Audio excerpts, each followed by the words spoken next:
song number two, Eagle Feather. Up the high.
Traditional, we're set to go. Dakota Hook time, we're turning it over to you.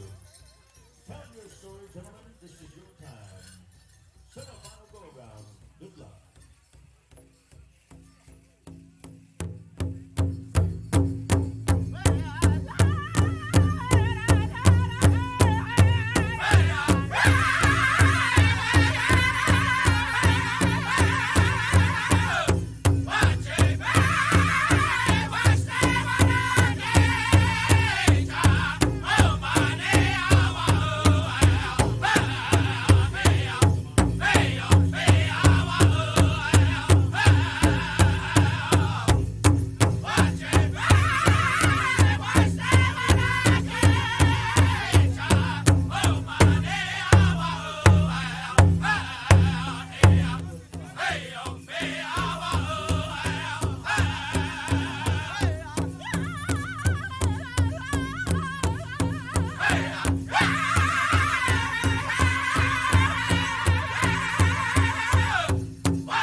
Nephew, if you would.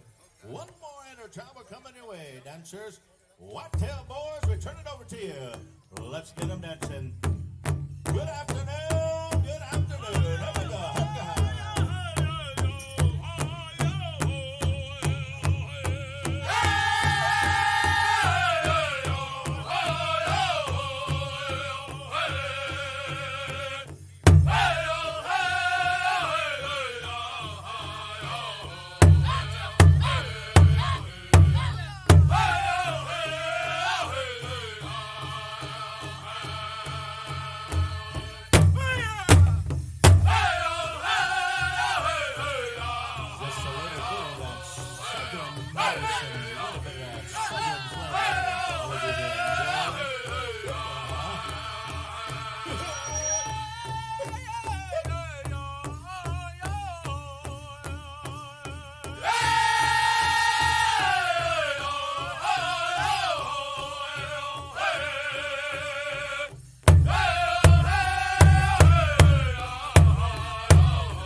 head singing judge is going to come and see you. In the meantime, we're back to song number 2, Northern Wind. We're ready to go. Up this time.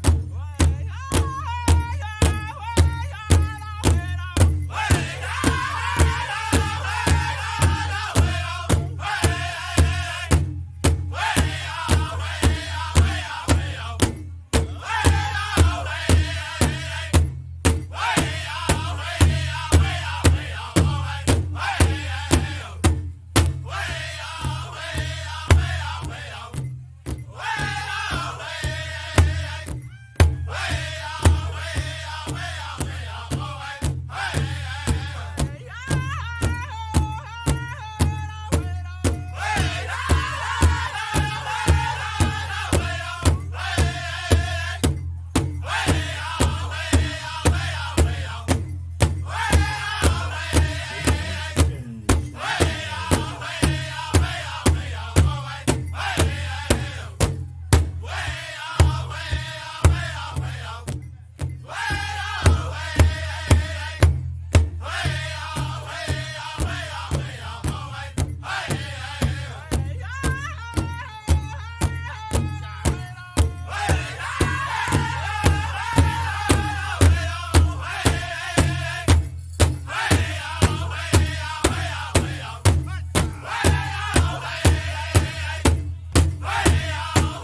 contest on the floor. Bat Nation, let's get them dancing. Semi-final contest go on. Good luck, ladies. Hookah.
We had some cleaning going on in this room, so it took a little longer than we thought.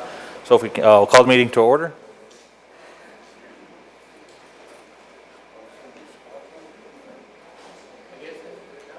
Net, Here. Winfield Rondell Jr. Here. Milton Owen. Here. Cheryl Owen. Here. Lisa Jackson. Here. Louis Johnson. Francis Crawford. Here. Tribal Secretary. Here. Tribal Vice Chairman. Here. Tribal Chairman. Here. Mr. Chairman, you have a quorum. Thank you. Lake Travers.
Good morning once again, everybody. We'll start with our Realty, Jerry.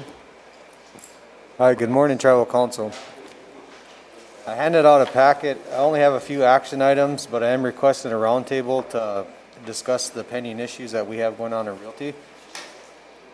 But action item number 1 is the Veteran Cemetery Use Permit. Request came in. This permit originally expired 4/20/2020. The request came in for a perpetual use permit. And you'll see in the packet that includes the 40 acres. They did have it surveyed, so they're requesting a perpetual use for the whole 40 acres. The second action item I have is another perpetual use permit for the jail site.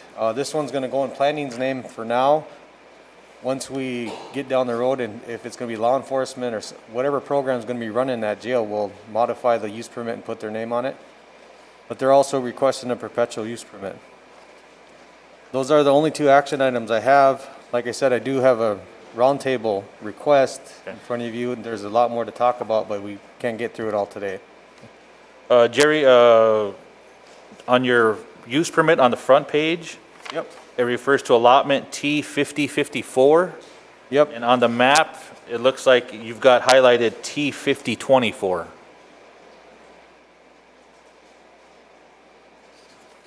Yeah, I can change that. That's a typo. Well, it should be, Yeah, it should be should be- 24 or 54? Should be T5024 and then T5024-A. I can amend that before Geraldine comes and signs it.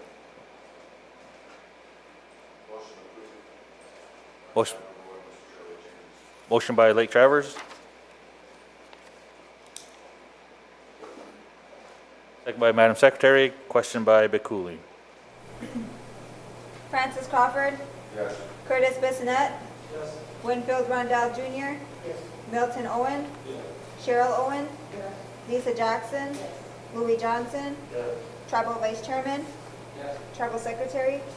Mr. Chairman, motion passed. Thank you. Okay, Council, the next one's the jail site use permit. That's for right down here. Mike Labatt went and surveyed it, staked it out. I got a meets and bounds description for it. Met with planning, and Michael Roberts stated this is the area that they need. There was also a request for a radio station right next to there, but they're unclear if they're going to pursue that yet, so we'll hold off on that one until they let me know if they're actually going to move or try to move over there. But you see the maps are included. And the reason we're doing perpetual use permits is some of these projects aren't going anywhere. The cemetery is not gonna go anywhere, the Head Start's not going anywhere. Up at MU Swim, we just approved one of those last month. I can't imagine moving this jail or using it for any other use, so we might as well do a lifetime use on these permits for these. What's that? Hello? Yeah. I just don't wanna talk too much into it. But again, these haven't went through RPC. I know you guys just activated them. After this, I'll start taking all these through RPC and get back to the normal process. But this one is needed so we can get development going.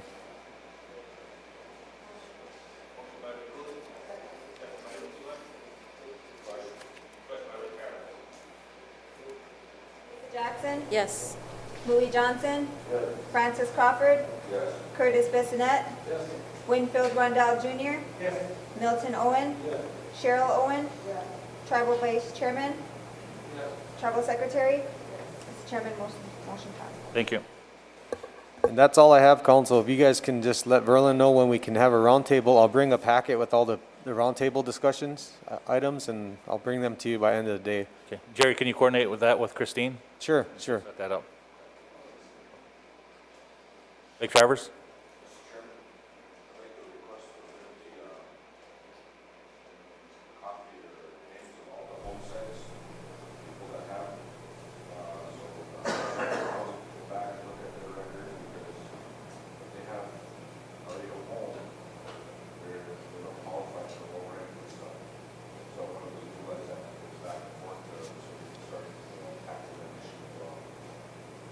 Can you share that information, Jerry? Yeah, I can request that information from BIA too. I don't know if you're looking at that list also or just tribal land home sites. All home sites?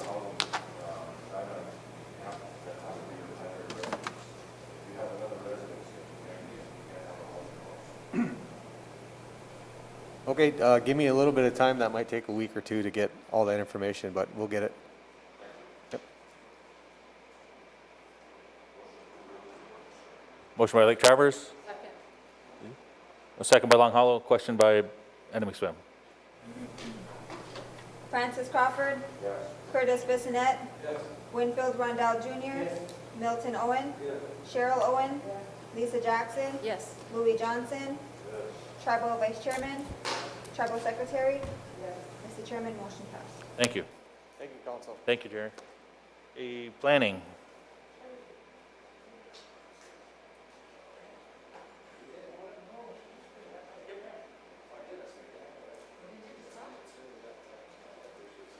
Sprayed down.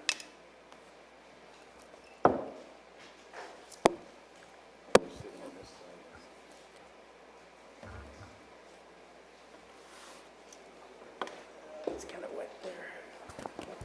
Good morning. Good morning. So this morning we only have two items up on the agenda. I'll do the first one real quick. Then we'll get into the contract, if that's okay. So the first one is at some point in the past, when we advertised for the RFP for the 25-bed BIA-funded jail, we didn't say where the advertising costs were supposed to be paid from. So I need a motion to pay for the RFP advertising costs for the BIA 25-bed jail project with the settlement account as the funding source. Be the detention center set aside. Yep. What's the amount? They keep coming in. It was like $4,500 for one and $5,000 for another for the advertising the RFP. How much for the second one? It's like $4,500. Yeah, and we didn't designate the funding source, so finance isn't processing the payments. So I need a motion so that we can process the payments for the advertising. I'd rather pay them as we get them. I don't want to leave sign just a blank check for if we. No, these are past due bills from when we did the RFP in March for the IDSA and the Then they shall be 20% planning. Yeah, these are bills. So do you guys want to approve them all or just kind of as they come in? Yeah, I'm sure you'd rather see the amounts, just aware of it. Yeah. What do you have so far? I don't have it with me. It was just that we were lacking a funding source.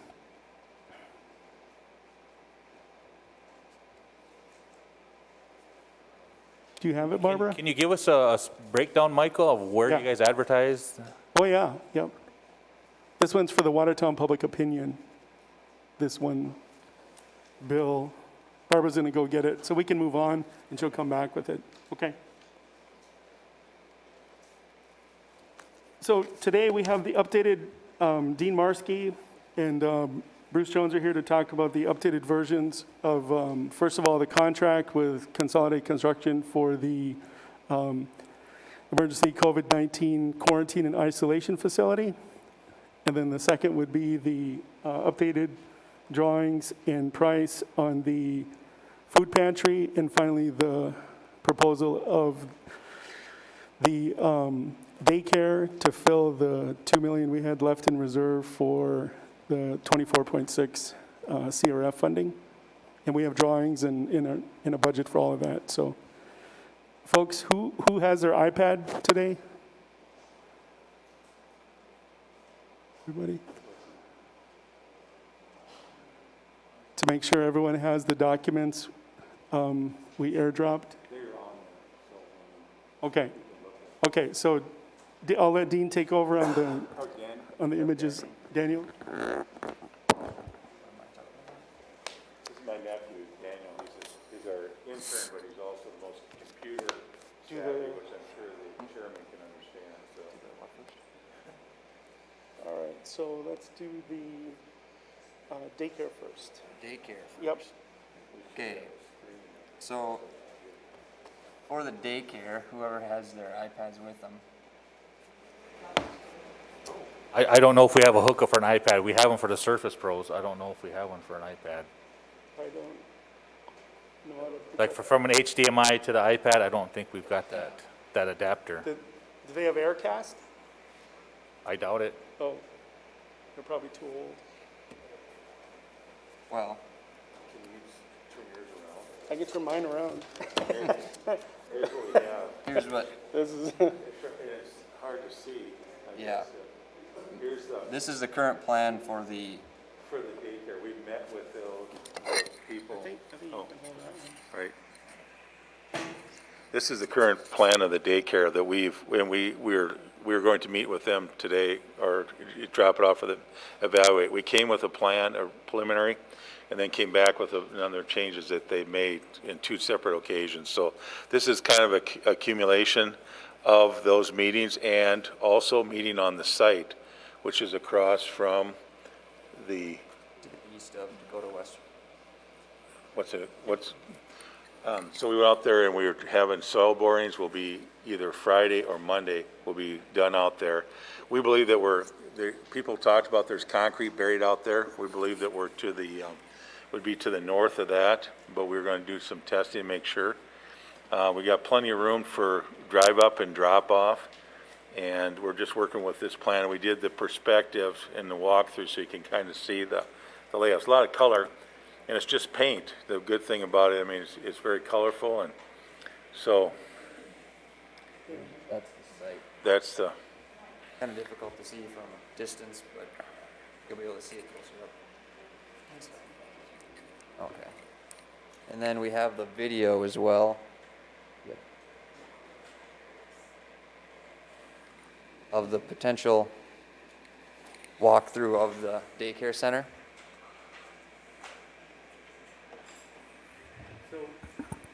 So they have a 3D walkthrough video of the layout of each facility. So we're going to be putting all 3 of these. They're doing one for each of the properties, one for the quarantine facility, one for the pantry, and one for the daycare. The daycare one is done.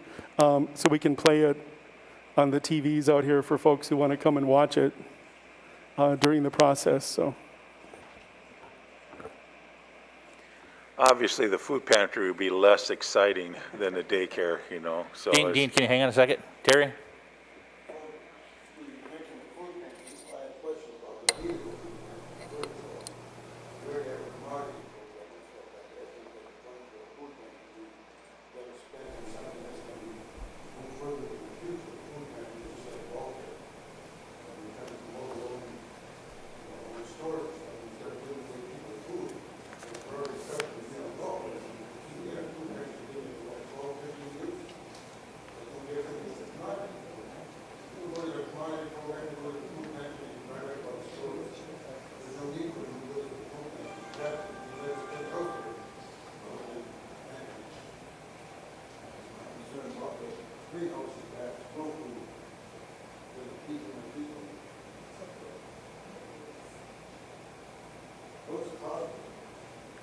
The food pantry is gonna be roughly 1.2 million.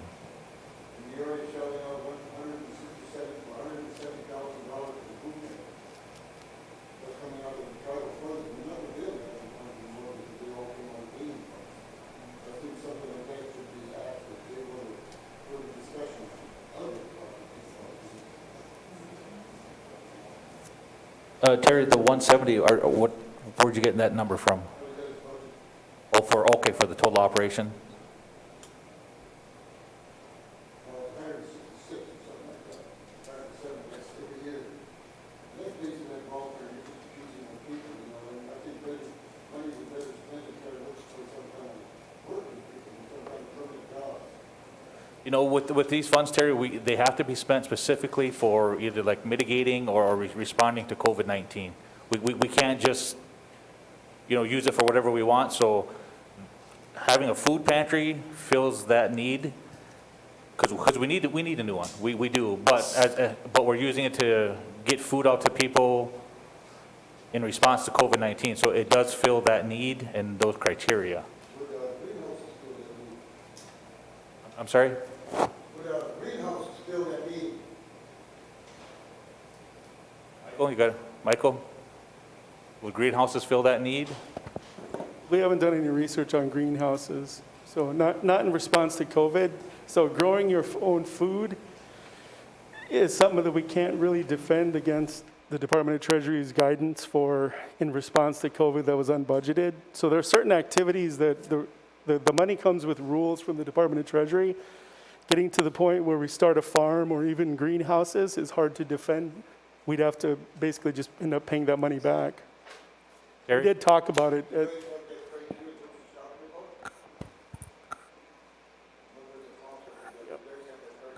Yeah. Counselor's asking, do you guys have that criteria? Yes. Yeah? There you go. Are those the questions? Yeah.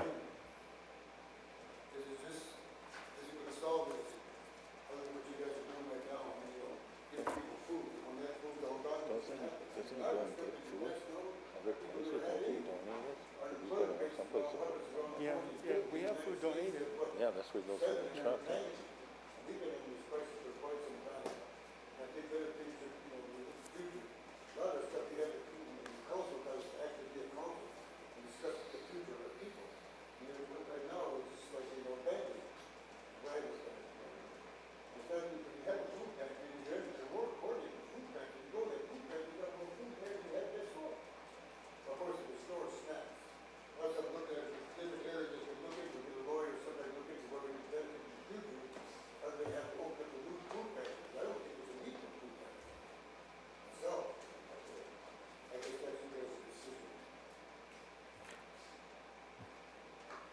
Okay, Michael?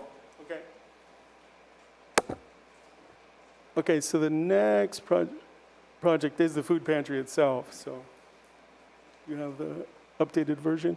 What we were discussing so Dean came over last week, we went and looked at the sites for the daycare as well as the food pantry, and what we realized was the flow of traffic and plus the location of the loading dock. We were gonna reposition it, so for those on the iPad, it's option A and option B for the layout.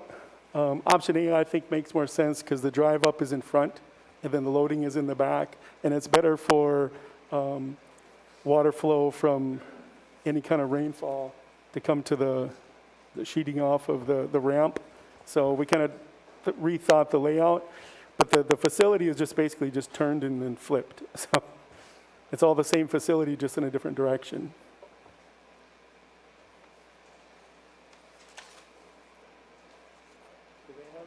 Yep. I don't know if you can see this, but basically that's what it's going to look like for those who have the iPad. This is option, A. that's option B. Oh, This is- sorry. I have option A here. Whoop, there we go. So the two different options are A and B, if you can see it. And the food pantry would be a pre-engineered steel building, so there's a delay in getting that, so they wouldn't start the food pantry. It'll probably be a month or so, at least, once it's decided, you know, the contracts are signed or more, because they're gonna wait for the steel building, because we're not gonna tear the food pantry down and then, you know, have a month where nothing happens. So the idea is to wait till that building's en route and then start doing the work. So it'll go up in quite a short period of time. Yeah. Angie?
Terry? One other question too, like, a lot of the funding comes right under the gaming fund. The income having funds is more, and that's the basic tax. A lot of money came on gaming fund, I mean, we're gonna get the funds to support that, food there. We didn't have to talk about, we already have a commodity program. I mean, we already have a welfare program, right, all this. A lot of this money that you guys are trying to generate and stuff, none of this put towards the people. I mean, in the past, maybe I'm talking about something that didn't work. A lot of everybody came here. Detail came here, Japan came over here, one started national trade.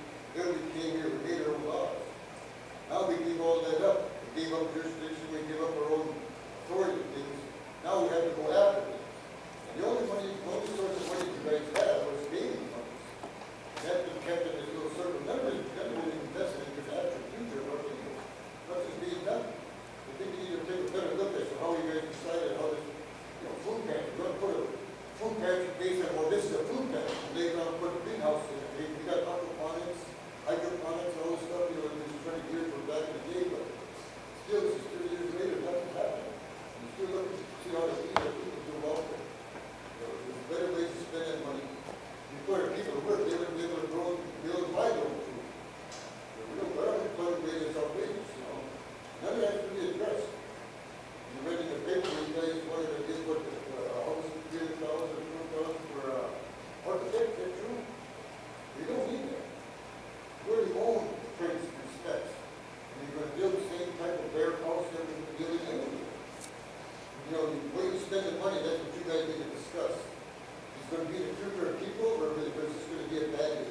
That's basically what I'm talking about. I don't think food pantry building is the answer to that, or food pantry is.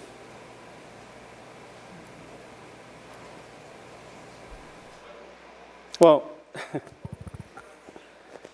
so in the past, I don't know, when we get the CRF in May, since May, I've been actually discussing with our attorney, Steve Gunn, Mark Van Norman, and we've had numerous meetings with Tribal Council on what we can actually use the funds for. So there's been days that we've sat and discussed these topics and at great length.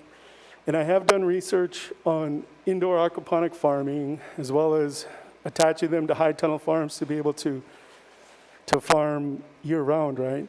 But it's a reach for us to use the CRF funds to do that. Now those plans are being researched, and I'm probably 50% done with the entire business plan for the indoor aquaponic farm, but these are things that are economic development.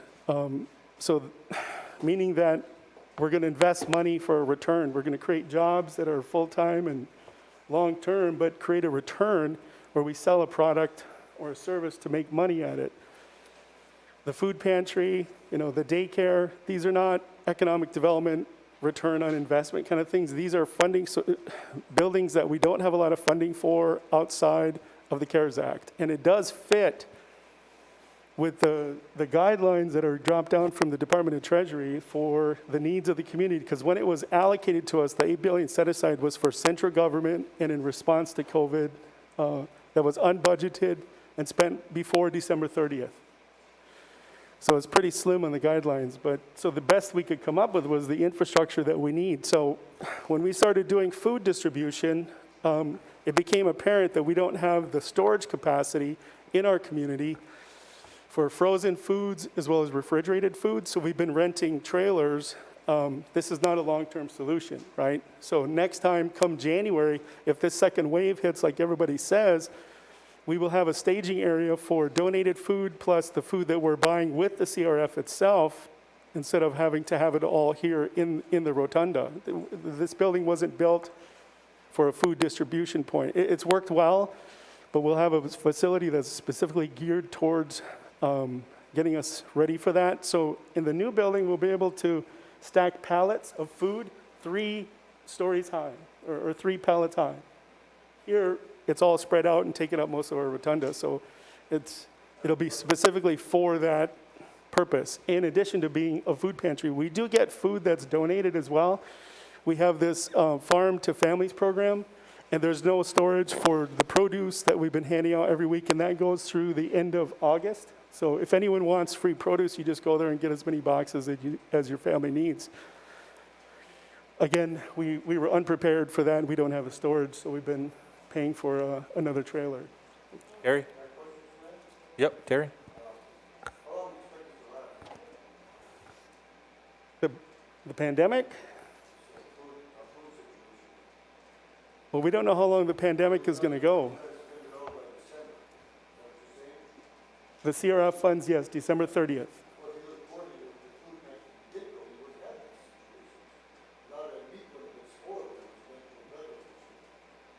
Well,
Lake Travers?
You want me to answer that? Yeah, go ahead. I didn't run what the load was going to be, but the only thing you're going to be increasing is just the electricity cost at this point. So, you know, I actually talked to Steve about this, not with council, but in general about some of the economic development projects that we have an opportunity to do. I even talked about building a housing factory, stuff like that. It's hard for us to start a business with their money and justify it. It's just next to impossible. So that's why we stuck with the community development projects, the infrastructure that the tribe needs in response to COVID. So for like the daycare, they need a larger space where kids can actually social distance. You know, the current facility doesn't offer that at all, plus an updated or upgraded HVAC system. And even for the food pantry, what I'm saying is that we're lacking the capacity for storage as well as distribution point for a lot of the stuff that's going on. This isn't a forever thing, but you want to be prepared if this ever happens again. You'll have a facility where you can actually get folks to be able to distribute and make plans for the future. Because right now, we're just kind of making it up as we go along. This has never happened before. So what we're trying to do is prepare for the future. So the second wave that hits, we'll have a central located point with enough storage so we don't have to rent trailers and added expenditures. So the freezers and the refrigerators are big enough to drive a forklift in and stack everything 2 pallets high. You know, we just don't have that storage right now, but it'd be nice to have in the future. So this is in response to COVID, we're preparing for the future pandemic as well as the current one as fast as we can. Gary and then Bruce. Well, still, I'm not to go against what you guys talk about the food pantry. There is enough storage over there. There's a lot of, maybe you guys are interacting with the secretary over there, that your department is not food pantry. Have you guys been into the facilities over there? First of all, I mean, it's unstable. I was helping them out, volunteering at times, but you know, we got safety side last year because of the building, we're all old-time buildings. Have you guys seen all the inventory? Can you repeat your question? I can't hear you. You guys, remember the call center department going toward their facilities? The food pantry exists right now. I've been there. It's very small. He doesn't have enough space. He needs... No, I have not seen his inventory today. Well, the thing is, I mean, there's pushing for this food pantry, but all of this is going to show you that you want to keep it open. But the funding comes from this organization. None of it comes from any donation. Food pantry in town, I think they advertise in the newspaper as well, twice a month. That's all I'm about to do, the donation. That's what I'm saying, my hand is food pantry, it's easier to people. All these young men have to go to work and stay at home and you know what they're going to do. Work for all these people. Not every guy show up. All the business for this, you know, promote welfare. And then, you know, there's nothing, you know, that's going to dedicate my welfare to people. They won't have to do it. You know what I mean, but you know what I'm talking about. If we like, you go to where to talk with you. I know. What kind of mentality is it telling what our people? How we come to white people? Well, you have to work like you. You go to this free food and I'll take your bed over to sleep. All that does is like the families and stuff like that. All that provide any kind of, you know, open opportunities for our people to be able to, you know, to have their families progress. The opposite, what the deal is. Food pantry is working just the opposite. Well, I You agree. have to spend the money, spend the money. That's what they're talking about. You got millions of dollars, you got to look at 30%, 20%, to put band-aids on it. I agree with you that there is a dependency that has been created over a length of time. Yes, generational. But these are 2 buildings that are going to serve the people. This daycare is direly needed. And I'm happy for the children that will get to be in that building. And as for the food pantry, unfortunately, there are hungry people out there, and they need these services. And maybe we need to start weaning the people off the system, but it's something that we can't do cold turkey. But I do agree with the canning center concept. We do need to go back to the basics and teach our people how to can and grow their own gardens again. And a lot of people are.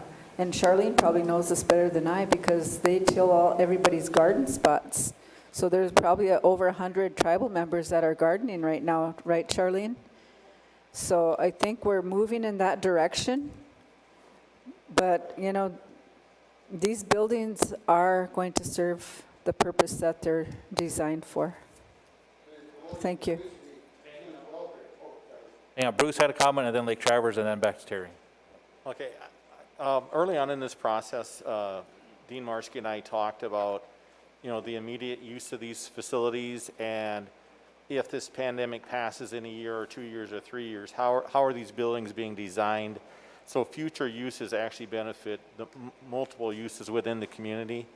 And I just want to go off of Angie's comment on food processing, and actually the way this building is designed, you have a distribution part, and then you have a non-distribution part, and the thought was that you could actually incorporate food processing within this facility because it's a tribal program. There's no federal restrictions.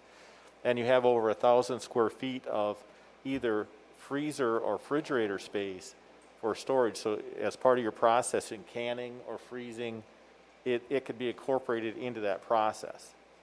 At that point, it really becomes a function of how the community wants to engage in food distribution and how that interacts. But the building is purposely thought through for the ability to use it for multiple uses after the pandemic.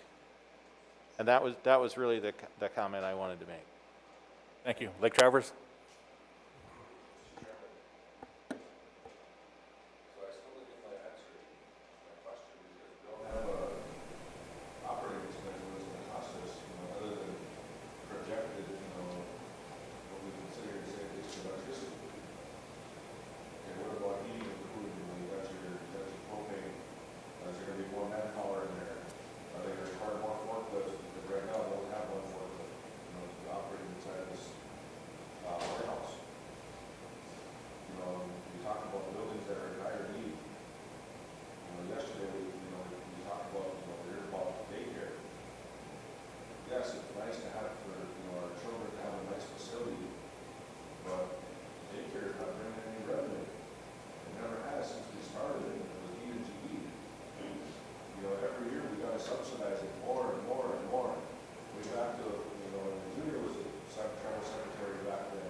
Subsidize itself, or is the tribe going to have to find funding to subsidize it more, as it has been in the past? You know, no disrespect to the current management, but I mean, that's the way it was in the past. We haven't seen no change. You know, like I said before, you know, I mean, why are we looking at, you know, a microclinic, a micro hospital, something up here, centralized, nothing that's going to compete against our IHS, but what's in the supplement. We look at right now, it's, you know, the dental clinic, you go in, they're going to be free up because they're not doing nothing with any of our members there. So then it puts a burden on them because now they got to travel places just to get their teeth fixed. You know, I mean, it's, we're working on broadband, right, Michael? Yes. You know, so that will work with telehealth. You know, if we had our own clinic here. You know, I mean, there's things, I don't know. And we're all going to hear it, you know, because we're hearing it from our members that are here right now. I mean, I honestly believe, you know, what they're saying is, you know, we've been a social welfare tribe for how long? Whatever it starts becoming, you know, government. Well, Francis, on the medical side, even with the isolation unit we're building now, had we decided to go with a true medical type facility, it would have been an additional 1.7 million. And then we don't have the staff to staff it. Once, if it was up and running by December 30th, we don't have the staff to run the building, and we wouldn't have the funds to pay for a true medical facility. Even if there was just one doctor and a couple of nurses, Mr. Chairman, you know, I'm pretty sure we have travel members that would rather, you know, that would probably come work for us and want to move home. You know, even look at a testing lab for COVID-19. All the spikes that are coming up, you know, we could have a contract probably with Alamo Nation to do all their testing. We don't know how long this is going to go. You know, I mean, this is just one strain of COVID-19. And if we were to become a testing lab, I mean, it's a strain for us, more revenue. But as far as like the staffing, you know, would have to come from gaming, and right now, gaming's on the down slope. I'm pretty sure we could use COVID-19 funds. No, it has to be expended by December 30th. So we couldn't use that to staff after December 30th. That's where the problem lies with the medical facility. I'm not talking about infrastructure dollars that have to be spent by them, I'm talking about future. Yeah, but as of right now, we can't use that money to spend in the future. It has to be spent by December 30th. Yeah, Mr. Chairman, you're talking about infrastructure dollars. Not all of the rest of the CARES Act money. Well, what other CARES Act fund? We don't have any more right now. Everything we have has to be spent by December 30th, the 24.6. Okay, Mr. Terry? I have a question about the construction needs to be ready when we're ready. You have to have land base already, and what these structures are ready, could the money be used for land acquisition as well? I'm sorry, Terry, can you speak a little bit louder? The money, the structure that you're trying to spend with this money, you have to have a land base already, or could that money be used as land acquisition as well for your structures? No. Maybe that's great. So you're asking, can we buy land with this money? Well, you want to build a jail, think they were, you already have a land base. But can you acquire a land base with this money to build one of these facilities? It's basically what I'm asking. Maybe theoretically, but we would never want to build anything that's not trust land, because we have to get everything built by December 30th. I don't know, I don't understand. Yep. You don't have to.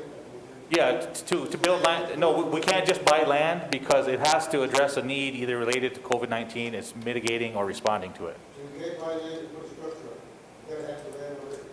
Basically, yeah, because if we bought land, we'd have to get it into trust. I don't think we'd want to build a building on land that's not in trust yet.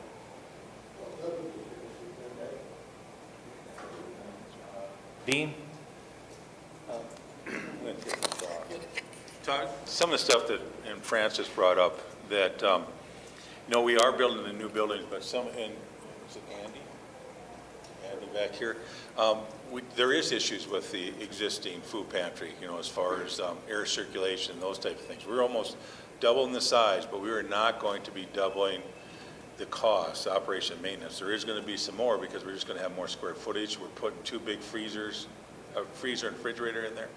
But the cost, I mean, we're hit high efficiency, boilers, all that stuff will be less of an impact. But I believe it will be more than what you have now, just because of the sheer, what we're providing. But as this lady talked about behind us, and Bruce did, this is all designed. I mean, if you wanted to put a canning in there, that could be done. That was what was, this is built, this is open space. And it really would work well for that because you'd have the refrigerator and the freezer for what you wanted to do in the future. So that building was absolutely designed to be flexible in the future. As far as the daycare goes, you know, it's hard when you walk in there. I mean, it's an older building. This is right set up for COVID because if it gets there, you know, in there, the kids, the air exchanges, all those things, we're taking care of those. We're providing a better facility. But here again, what Francis is saying, you know, unless you're income-based, that daycare, they're hard to make money. I mean, they're subsidized in Aberdeen, you know, the Y, all those things. Daycares, unless you're somebody at home and their wife and doing it as a secondary job, which doesn't pay for the amount of money daytime they spend on kids.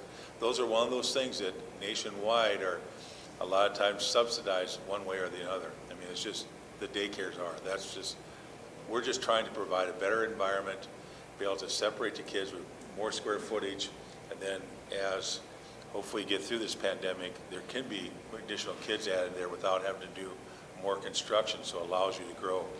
So those are all taken into the COVID situation and the needs. So that's how we've addressed it. Okay, thank you. Michael, what are your action items? Oh, okay. Just a couple of things. Dean already answered the pantry O&M. On the lab for testing, I actually did some research on that, and I did talk to Steve about it. It's kind of hard for us to justify using the CARES Act funding to create a for-profit business with. It's just, they don't even want to go down that road legally. But the cost of it, just the equipment for creating a lab is $2 million.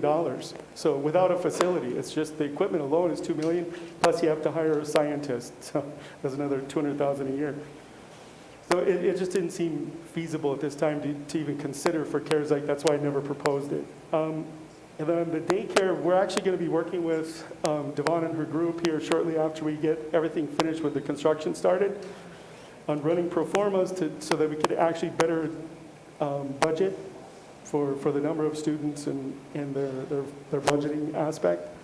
So we can do a financial assessment of their past and then project it forward with the future. So you'll have a better number to work with on operating and your costs and any kind of shortfall they may predict. Oh, and last was on, if we did we already discussed this medical facility at length, but basically you'd have the same issue whether you built it in town or whether you built it out here. We don't have any money for operating and maintenance for a hospital or a clinic out here or in town. So, well, and that's a separate issue. We can use third-party billing, and we were looking at that to build the rest of the facility when COVID is done, is to convert that facility to treatment for alcohol, drug, and mental health. So, and that's what the third-party billing is supposed to do, is build that third portion of it, which is the mental health facility on the back end of this two-wing housing complex. So the stuff is being planned. It's a moving target. We do have some rules coming down, hopefully at the end of July, that'll relax our December 30th date. But, the way the law stands today, this is what we're dealing with. It's a bit of uncertainty, but we're doing the best we can with the timeline. I know that we have to break ground here soon, or we just might bypass all of this. So that's pretty much it. Any other questions, Council? Anybody? Okay, so you don't have any action items then, Mike? No action items for planning? We do. So we do need a motion to approve the construction contract with Consolidated Construction Company to build the emergency COVID-19 quarantine and isolation facility with the CRF fund as the funding source, and to authorize the tribal chairman to sign it pending legal review. That'll be it. Terry?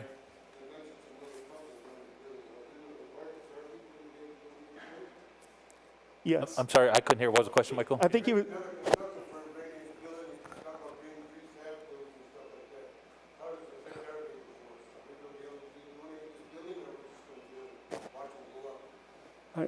Go ahead, Michael. You want to talk about Terry? Yes. Yep, go ahead. Yes, they're developing compliance plan right now, and they're working with Terrell. So once the contract is signed and they can get people on board, they've already met with Terrell. They did some preliminary, I'd say, layouts or rough draft for the compliance plan. They've contacted people. They're going to be hiring people for concrete work, carpentry, HVAC. So those are all, they're working with companies that are going to be hiring, like Fuel Inc. possibly was one that we talked about before.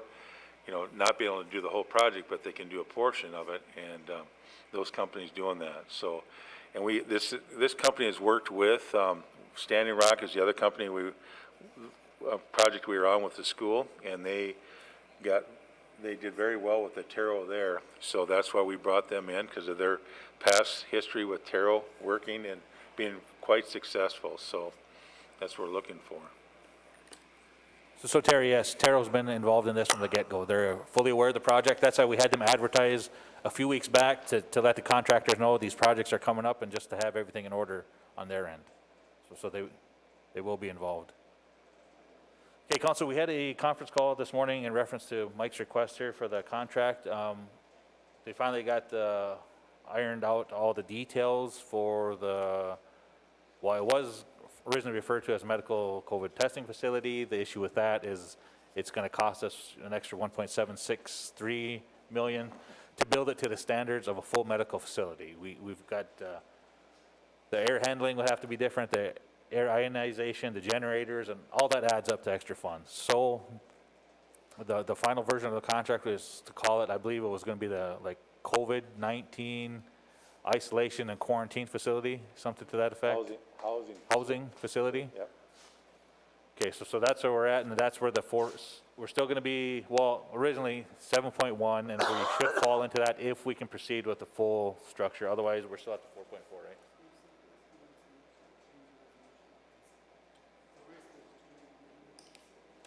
Is that a separate one than what this one is? Okay. Yeah, that's what, well, you can, either way, they've got it. But, so the contract we needed approved today, we're sending our final version, we sent it to Consolidated Construction, correct? And we're just waiting for them to put it in the AIA document. We'll review it, and then it should be ready to go. So we do have a draft, Mike can send that out to us, but they needed that approved today and ready for signature. So that's where we're at, and that was the discussion from this morning's conference call. Any questions on that? Yep, so we just need the motion to approve the contract pending legal review and have the chairman sign it for the emergency COVID-19 quarantine and isolation facility. Motion by Bakuli, second by Chaipa. Question by Enemy Swim. Lisa Jackson? Yes. Louis Johnson? Francis Crawford? Yes. Curtis Bissonette? Yes. Winfield Rondell Jr.? Yes. Milton Owen? Yes. Cheryl Owen? Yes. Tribal Vice Chairman? Yes. Tribal Secretary? Mr. Chairman, motion passed. Thank you. Along those lines, Tribal Council, I handed out an email from Steve Gunn. Basically, we just need to amend the name of the facility in the resolution 056 or SWO-20-056. Motion made by Madam Secretary, second by Enemy Swim. Question by Chaipa. Net? Yes. Winfield Rondell Jr.? Yes. Milton Owen? Yes. Cheryl Owen? Yes. Lisa Jackson? Yes. Louis Johnson? Yes. Francis Crawford? Yes. Tribal Vice Chairman? Mr. Chairman, motion passed. Thank you. Michael? I do have those, the advertising bills that came in. One was to the public opinion for 2,500 and Native Sun News for 500. We just didn't put a funding source in for any of this advertising. I don't know why I didn't do that. But did you want to do a motion to that, or you just want to take care of it administratively? Well, we need to assign a funding source.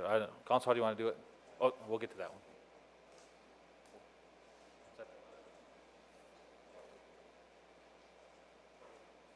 Okay, so council, when they advertised for the jail, the RFP in the first place, we didn't have a funding source assigned for the payment of the advertisements. Right. So basically, we just need a motion to authorize the payments with the funding source to be the detention center set aside. Correct. So what do you have total, 3,000? Today, yeah. So there's going to be two RFPs we sent out. One was for the 20% design. The other one was to hire Bruce. And it didn't, even his motion didn't have the funding source, so.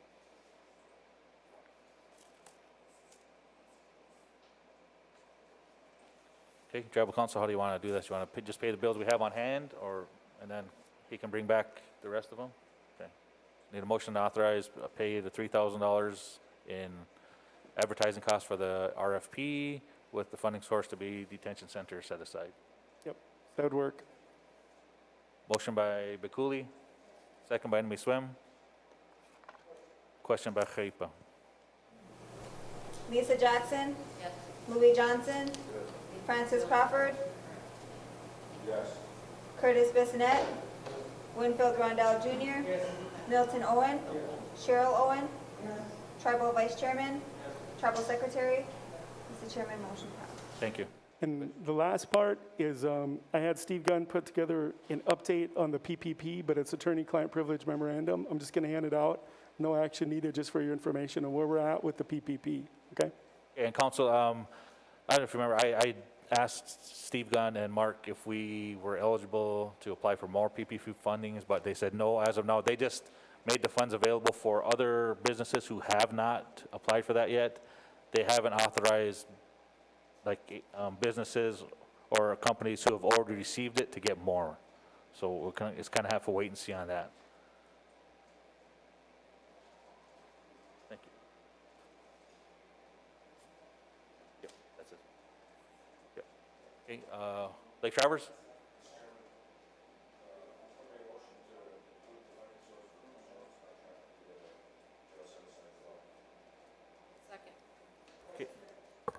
Okay, motion by Lake Travers, second by Bakuli. Question by Swim to change the funding source for, to identify the funding source for Bruce Jones. For that?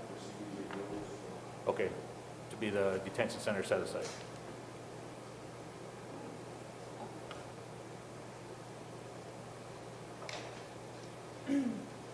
Francis Crawford. Yes.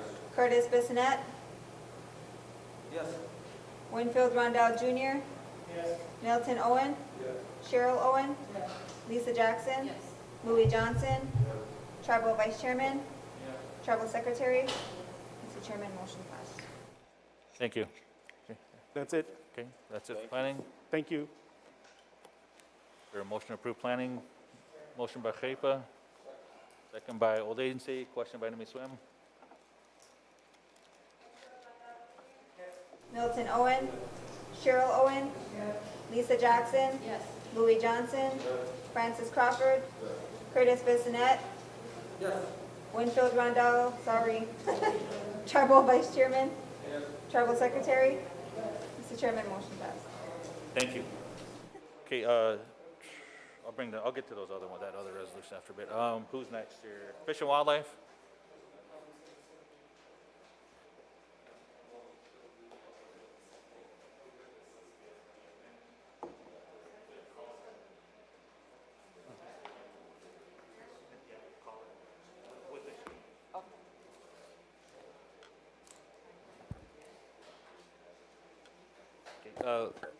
Lisa, can you see that?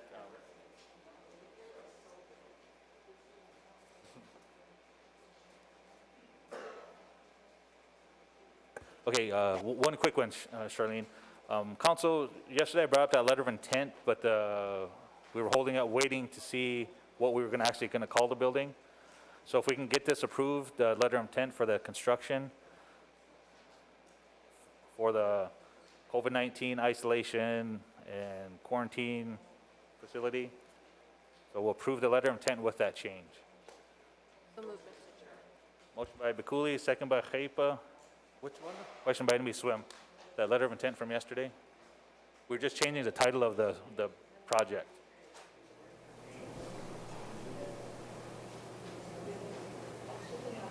Okay. Here, you can just keep that. No, I got it from yesterday. Wait, okay, we're changing right there. Medical treatment to that isolation quarantine facility. We'll get the proper name after that. Lisa Jackson. Yes. Louis Johnson. Francis Crawford. Curtis Bissonette. Yes. Winfield Rondell Jr. Milton Owen. Cheryl Owen. Tribal Vice Chairman. Tribal Secretary. Mr. Chairman, motion passed. Thank you. Okay, sorry about that, Charlene. Go ahead. Okay. Good morning, council and executives. So today I just have one action item that I sent out earlier today. It's the bid for herbicides from Van D Supply Company, and these have been through the procurement process. Procurement was only able to obtain one bid, so upon approval, I would have to contact our contracting officer and request that we go off of the one bid. The funding source would be Agriculture 638, so I'm requesting approval for purchase from Van D Supply Company in the amount of $8,811.90. Tribal Council, any questions? Motion by Lake Travers, Second. second by Bakuli, question by Old Agency. Curtis Bissonette. Yes. Winfield Rondell Jr. Milton Owen. Cheryl Owen. Lisa Jackson. Yes. Louis Johnson. Tribal Vice Chairman. Tribal Secretary. Mr. Chairman, motion passed. Okay, that was the only action item that I had, and just want to let you know that I'll be scheduling a roundtable with Christine as we have our fall seasons that we need to discuss, and then a few other issues that have arisen that I'd like to discuss with you all, so we have more time to discuss those issues. That's all I have. Any questions for Fish and Wildlife? Terry, you got a question?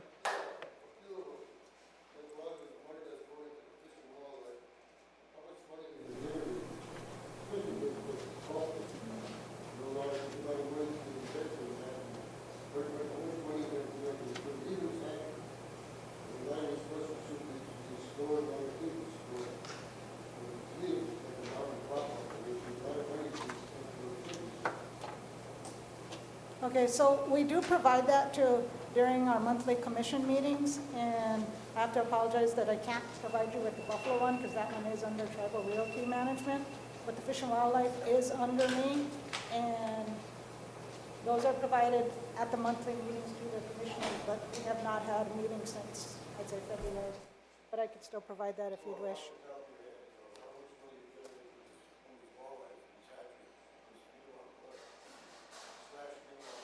So this year would have been our first year to go ahead and been able to market, but with this whole COVID deal, we were not even able to do any spawning activity, not at all. Right during the time when spawning would have took place in March, we were completely shut down. Our eggs, they come out of our brood ponds. We have 2 brood ponds on a reservation that we collect from. What do you mean, what about it? There's not a whole lot we can do with winter kill. Once we have winter kill that takes place, once that happens, then you just have to reestablish your brood in that particular pond.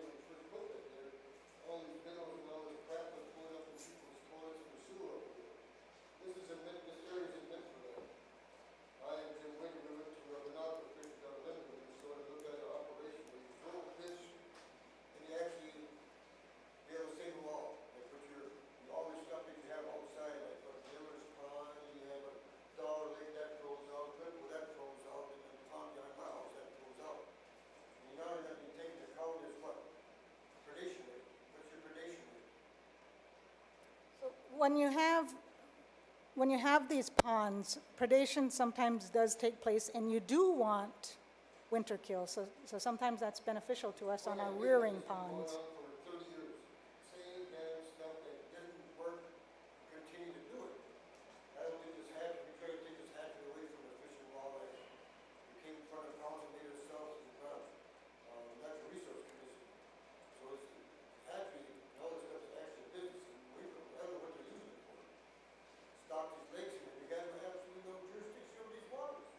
In- They would tell you so.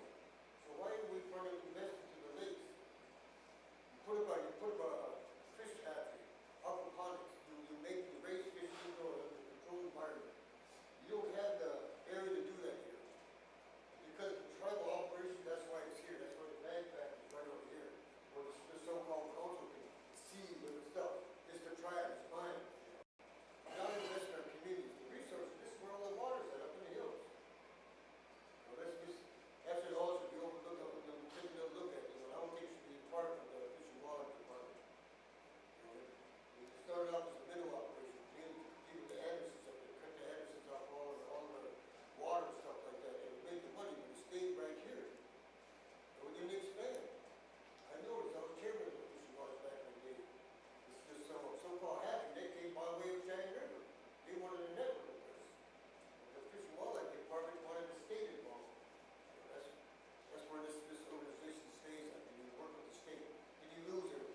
environmental department is supposed to be able to test waters, yes.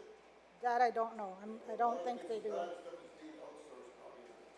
The thing is, like, even like when you go for a land acquisition, you have to outsource what? You have to bring an agronomist in. A lot of these departments are overlapping and stuff like that. And Chris is all land acquisition and realty, and all one department, all, even these what, they got home buyers, all the stuff that to do with land. Every department is run basically on their own, and nothing's really being done on it. There's no money generated, there's nothing generated. That's why a lot of people are upset, because a lot of there's nothing happening. Everybody's sucking up money, but no results coming. You know, food is a main thing. You know, water and food. We sit on top of 7 aquifers. We don't have our own water. John Paul's got his own water. He said that. He actually said it to me. When we were renovating this, like the dog pond over there, made it into a honey house and everything. He said his has different water. He promotes water. Even though we sit on 7 aquifers, we don't have no people here to, you know, water treatment plants, or even filtration system. I look at the budget, you know, John Paul's getting about, what, almost $3 million. Take that $3 million, you can put a water plant in every district. I think Buffalo Lake are trying to get, you know, water bottling plant up there, but they're not interested in that at all. Plans are still up there. There's places to go, and it's easy to do things. They're called MOAs. You don't know how to put people in there who don't know what to do. You bring people in there to teach your people. So MOA. Your catalog that you didn't want to give you that got. A place you guys get it out of St. Paul, Minnesota, you got that catalog? Right there, and tell you right there, come over and help you set up a turnkey operation. You can teach them. Have you talked to these people? I'm not sure what you're referring to. This has to be taken away, it has to be done with something. So even in Buffalo, we don't need to Buffalo, take up a lot of land. You know, if we're not generating funds, it's not really necessary to feed our people. I've been asking at this council and even these fish and water department to do a survey. The amount of people we have, how many we have, 14, 15,000? How much buffalo meat would it take to feed our people once a week? You know, to figure out how many buffalo, how much land does it take to feed these buffalo? Up on the hill is what, 6 acres for what, cow calf units? We don't have enough land, we don't have enough buffalo. Like I said, the Realty should have wore out by now. I mean, get rid of the buffalo, sell them out. Or push them all up and put them in, Mike Thomas's, coolers or something. He's not doing anything. He's taking up space. All that land is taken up in village, we can put operations up there and benefit our people. Not only generate money, put people to work. We talk about contractors and stuff like that. We don't need contractors like now, like you're saying with dire straits. Put people to work. And you use resources as your main source to generate all this work. You have to. That should be taken away from it. As well as the systems all the Buffalo. There's a lumber mill over there in Nellis, because of our Dave White contract before. They're willing to trade construction grade lumber for Buffalo.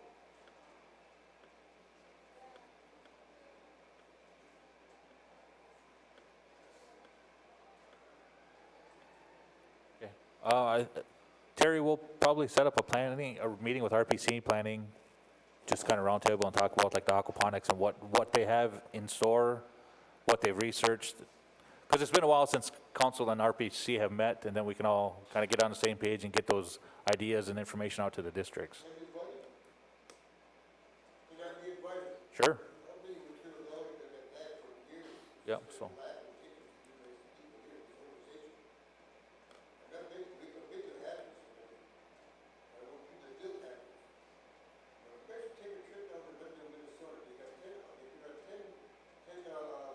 Operations down there, cooperatives. You got a website, and they come to help you with everything involved with cooperatives. One of them now, officials, I ain't getting money, but check that one out. And one guy was involved, he built a happy up there in Wisconsin up there.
Lake Travers? Motion by Lake Travers, Second. second by Enemy Swim, question by Long Hollow. Curtis Bissonette. Yes. Winfield Rondell Jr. Milton Owen. Cheryl Owen. Lisa Jackson. Louis Johnson. Tribal Vice Chairman. Tribal Secretary. Mr. Chairman, motion. Thank you.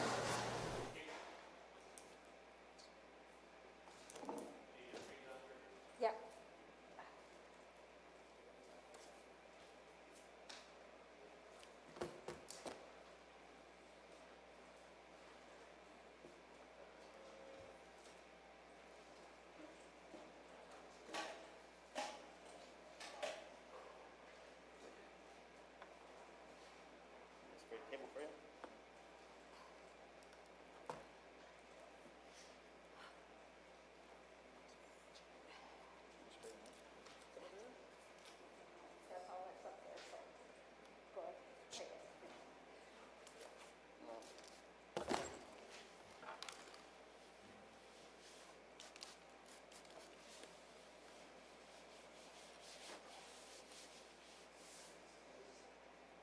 Thank you.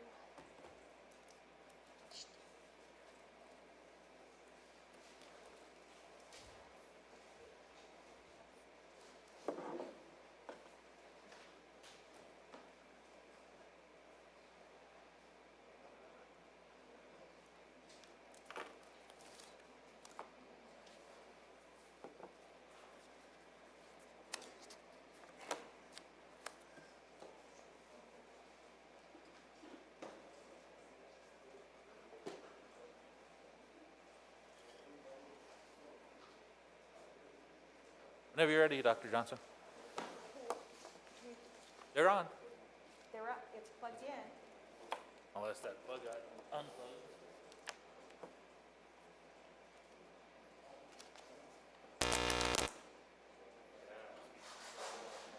Can I jump in there?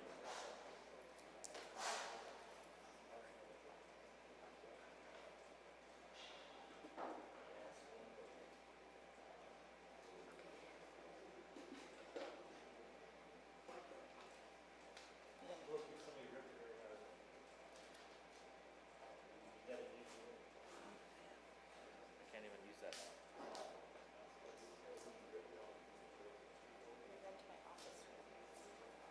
Does this one have a VGA plug?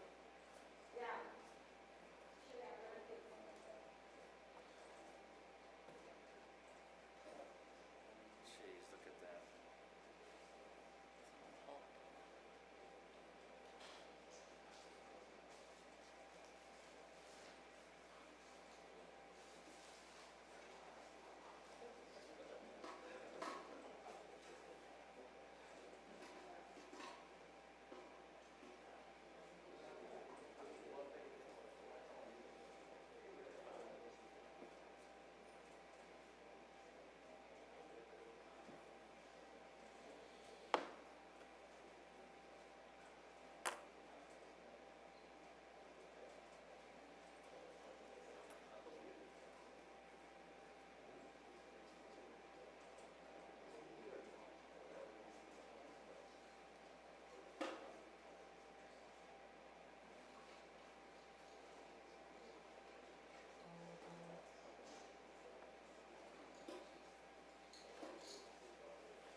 That's record, right? Yep.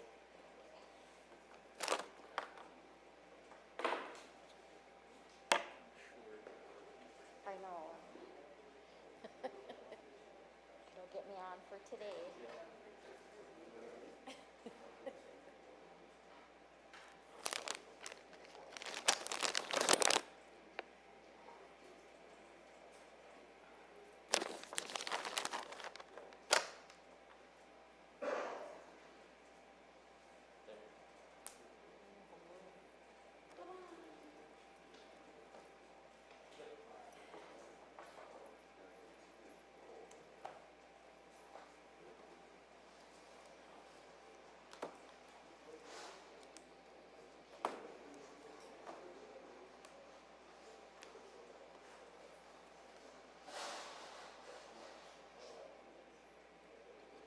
Okay, whenever you're ready, Dr. Johnson. Sorry about that.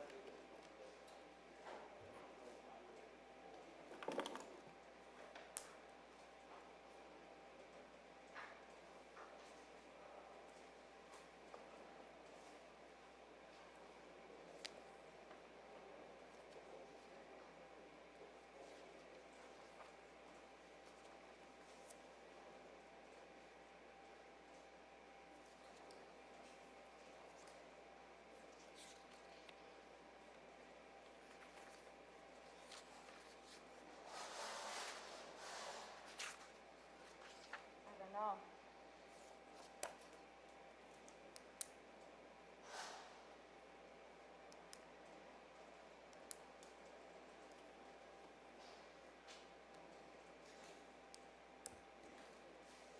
Chairman, I don't know what's going on, why it's showing the bottom bar, but it's not coming up on my computer. Or it's up on my computer, it's just not showing you guys.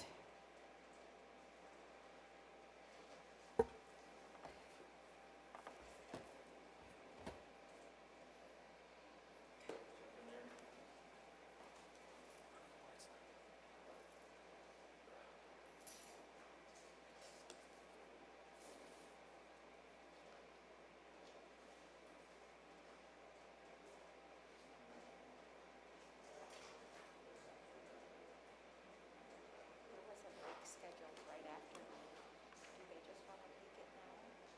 Or are we just pushing through?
Well, Council, how about we take a quick break and we'll try to get this detailed. 10 minutes?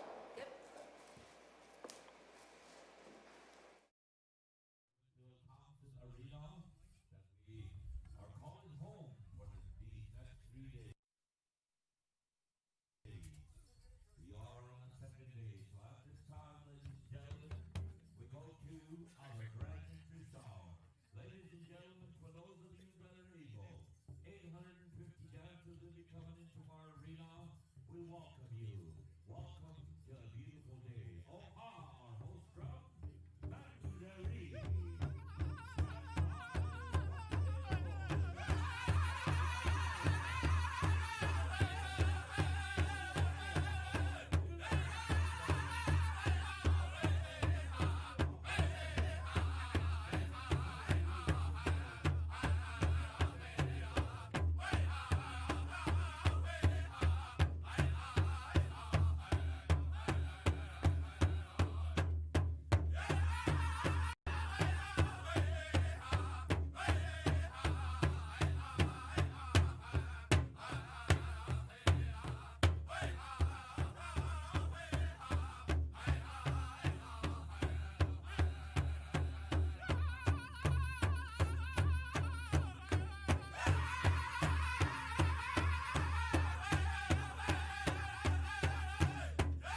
Back in the session. Dr. Johnson, you have the floor. Thank you. Tribal Council, as the interim director, I went ahead and did a small little report that shows just the different things that I'm currently working on as far as the Head Start goes with technology, start well plans, learning plans, facility and transportation, and professional development, the enrollment plan, health and nutrition and financials and staffing. And then you have your financials that you can review here. And your financials, as far as what's going on, Sherry and I are working closely on this. I do see we have some negative variances and stuff, but we've just got this late afternoon yesterday. So we'll look at what's going on there. Their budget overall looks real good. I'm a little concerned about not having enough in-kind as far as in-kind, so we don't have to cash match as much, but otherwise their budgets look really, really good as far as expenditures. We're going to be tightening this down and looking at where we're at as far as the staffing goes, because there's always a lot of funds that need to be moved around in the staffing, and that's just from unfilled positions, and so we'll be looking at that. Landy, come on up. And so you can have that to review. Also in your packet, you have the staff reports are all in there, and you can approve those ones. The food report, I'm just going to go down the bullets, Chairman, if that's okay. Okay, the food report, there is nothing going on as far as food goes there. We do have a signature needed by the chairman, and I haven't seen that paper. It was submitted about a week ago. Okay, so what it is we, Tim is the contact person at Head Start that works with the CACFP, with the state food program for our Head Starts and our daycare. And every year they have to renew his permissions. And so the chairman needs signature authority to go ahead and sign that and renew his access, because right now he can't get in the program to even do anything with it yet. He's got some training to do and some other things that he needs to do in the program itself, but the chairman needs authority to go ahead and sign that agreement, and Tim is the point of contact, and he's also the one that takes care of maintains the food program. So that's what that is. And then the other question is I asked about, can we possibly reimburse the food costs for Head Start that are not reimbursable through the food program that they undertook through our CARES funding? Mr. Vice Chairman?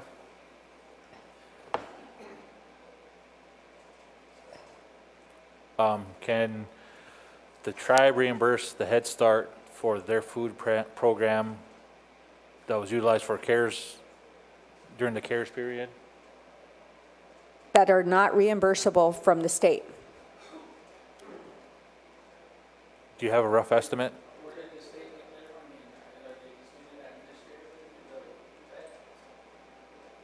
It's the, our food service comes from the Department of Ag. But if I can meet with you afterwards on that? Okay, all right, thank you. Yeah. But it's non-reimbursable for Head Start. They just can't pay for that. So it'll have to come out of our supply line item if we can't get it reimbursed through the tribe's CARES. That's what I'm saying. They can't get it back from the food program. Can that go towards in-kind too then? If the tribe, well, Yes. I guess if it. Yes, it can. That'll help that. Okay. So, yeah, Lake Travers had a question.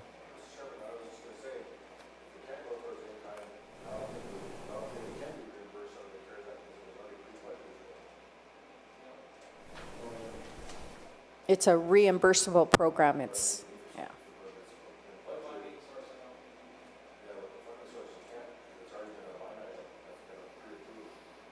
Okay, thank you.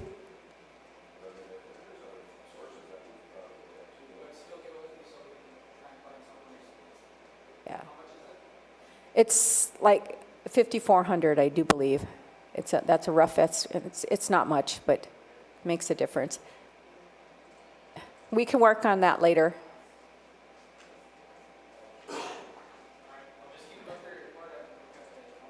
Yeah, and that's a good idea. I'll use it for the in-kind. That would help that budget too. Then my first action item beyond the reports are approval for computers for Wind Circle for $33,317.76 out of the Head Start budget.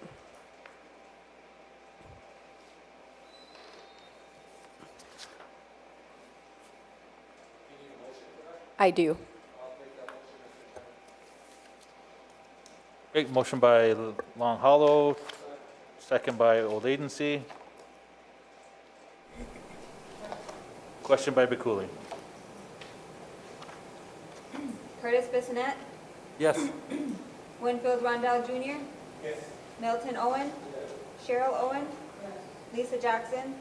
Louis Johnson. Francis Crawford. Tribal Vice Chairman.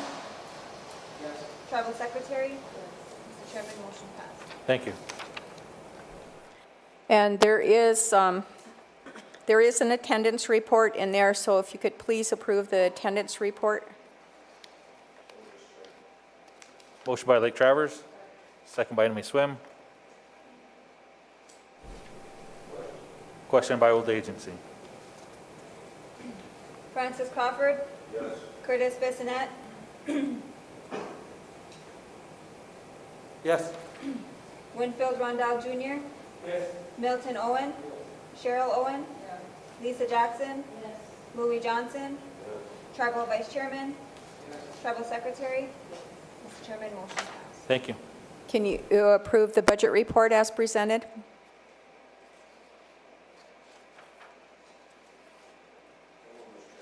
Motion by Lake Travers.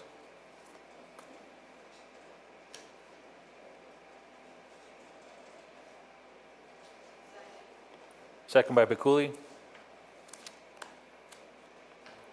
Question by Enemy Swim. Curtis Bissonette. Yes. Winfield Rondell Jr. Yes. Milton Owen. Yes. Cheryl Owen. Yes. Lisa Jackson. Yes. Louis Johnson. Yes. Tribal Vice Chairman. Yes. Tribal Secretary. Yes. Mr. Chairman, motion passed. Thank you. Chairman, can you also make a motion to approve the teaching strategies for $18,039.50, and that's going to come out of the Wiyukchakai Chupi budget, but it is for Head Start. Motion by Chaipa, second by Old Agency. Question by Bacouli. Winfield Rondell Jr. Yes. Milton Owen. Yes. Cheryl Owen. Yes. Lisa Jackson. Yes. Louis Johnson. Yes. Francis Crawford. Yes. Curtis Bissonette. Yes. Tribal Vice Chairman. Yes. Tribal Secretary. Yes. Mr. Chairman, motion passed. Thank you. Thank you, Council. The next two items are dealing with the safety doors I don't know, Landon, it's your turn. This is for the safety doors for Head Start, early Head Start. Can you use the microphone, please? This is for the safety doors for early Head Start, and the bus barn. This is the same thing that the schools have. They buzz them in. There's two different mounts in each building that they could be buzzed in at. The first one was 46.8. That's just that system to electrify the doors. In the pictures, it's for the glass panel, be shatterproof. And for that add-on, it would kind of be like your building here. It would be a key fob to where teachers can come in and just get in the door by themselves. It'd be a standalone system.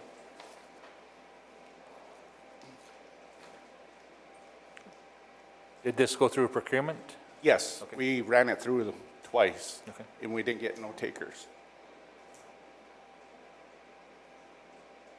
And it'll be paid through your budget? Yes.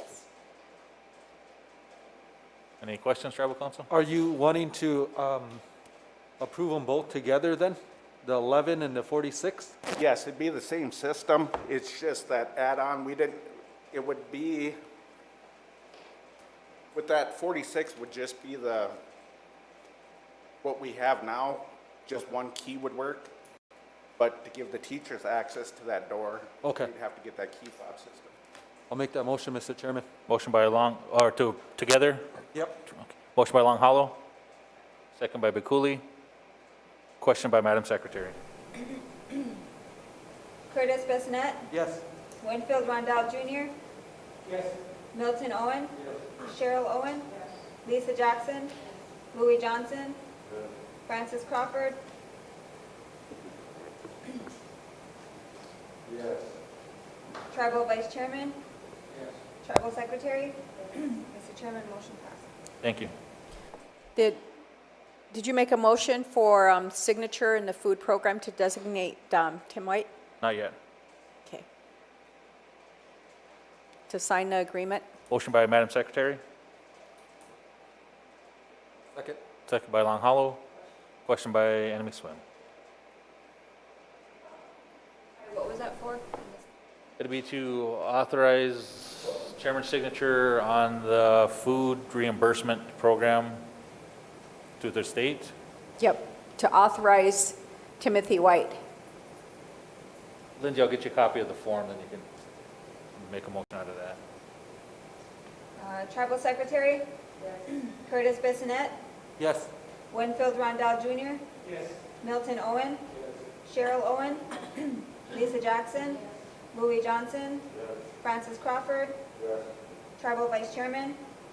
Mr. Chairman, motion passed. Thank you. Chairman, the next one is for the Lake Shore that was handed to you this morning, and it's for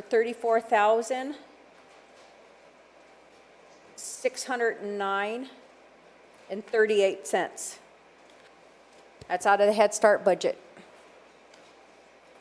And that's their normal expenditure that they pretty much do every summer. Yep. It's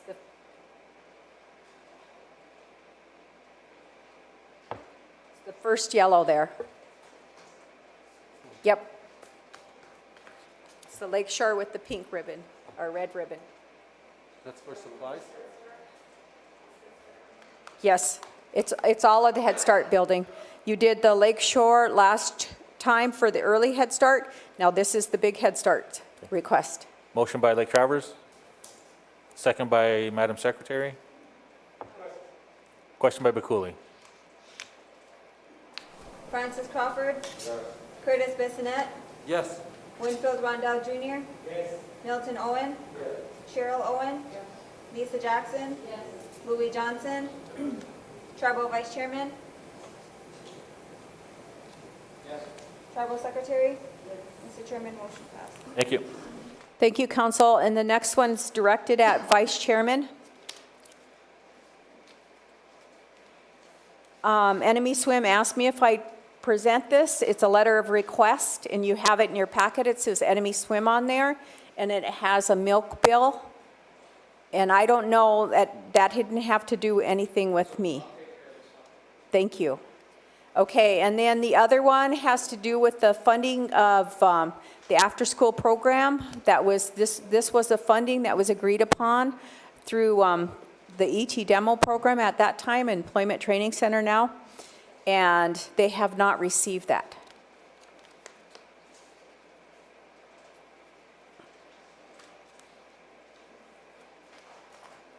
They haven't received the payment, or they haven't? They haven't received the payment, and it was for last year.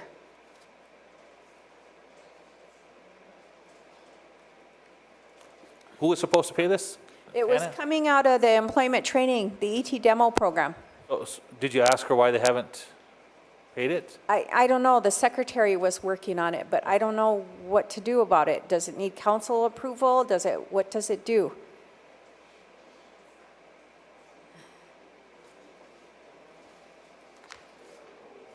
This is the job training and the GED program that runs and the after-school program that runs up in Enemy Swim. That's what this funds.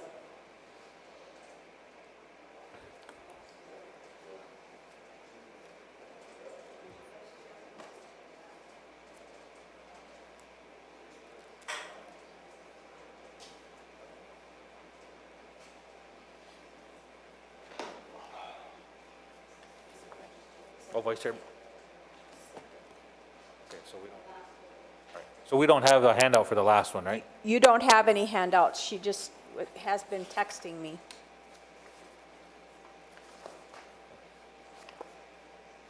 Can you give us a little time? Madam Secretary is going to dig into this one a little more. Thank you very much. And the other one is I just want to add in a little bit of update about what's going on as far as the internet, providing internet out to our families. Our families are very thankful. We're getting a lot of feedback from them, a lot of information. So we are currently working on we built an access database that has all of this in there. And I've asked Sonny if he would give me a person, because it's really taxing my office, because I don't have anybody dedicated to working that, so everybody's trying to help. And he said he'd give me somebody for a couple days. That's all I really need, is a couple days to input more data into the database and things. I met with planning last night, and things are on schedule and looking good. We are including all the area and up to December. So to start August, September, October, November, and December. And it's all the areas on the reservation or real close bordering here. And so I had to have a clarification from planning what they thought about raw salt. So, because they're not included with any of it. They don't even do tribal consultation. So I'm going to revise our tribal consultation process and include raw salt from now on. So that's just a FYI. And then when I'm talking to all the schools and everything, I'm saying, and then after December, if our students still need this, you're going to have to provide this service, or you should provide that. I said, because you have CARES funding too, that should be in your coffers by then. So, and then the other follow-up discussion was the summer food program. And I'm going to let Derek speak a little bit, because I talked to him about it. Then I talked to Gabe Kompeska about it. But I'm going to let Derek update on that.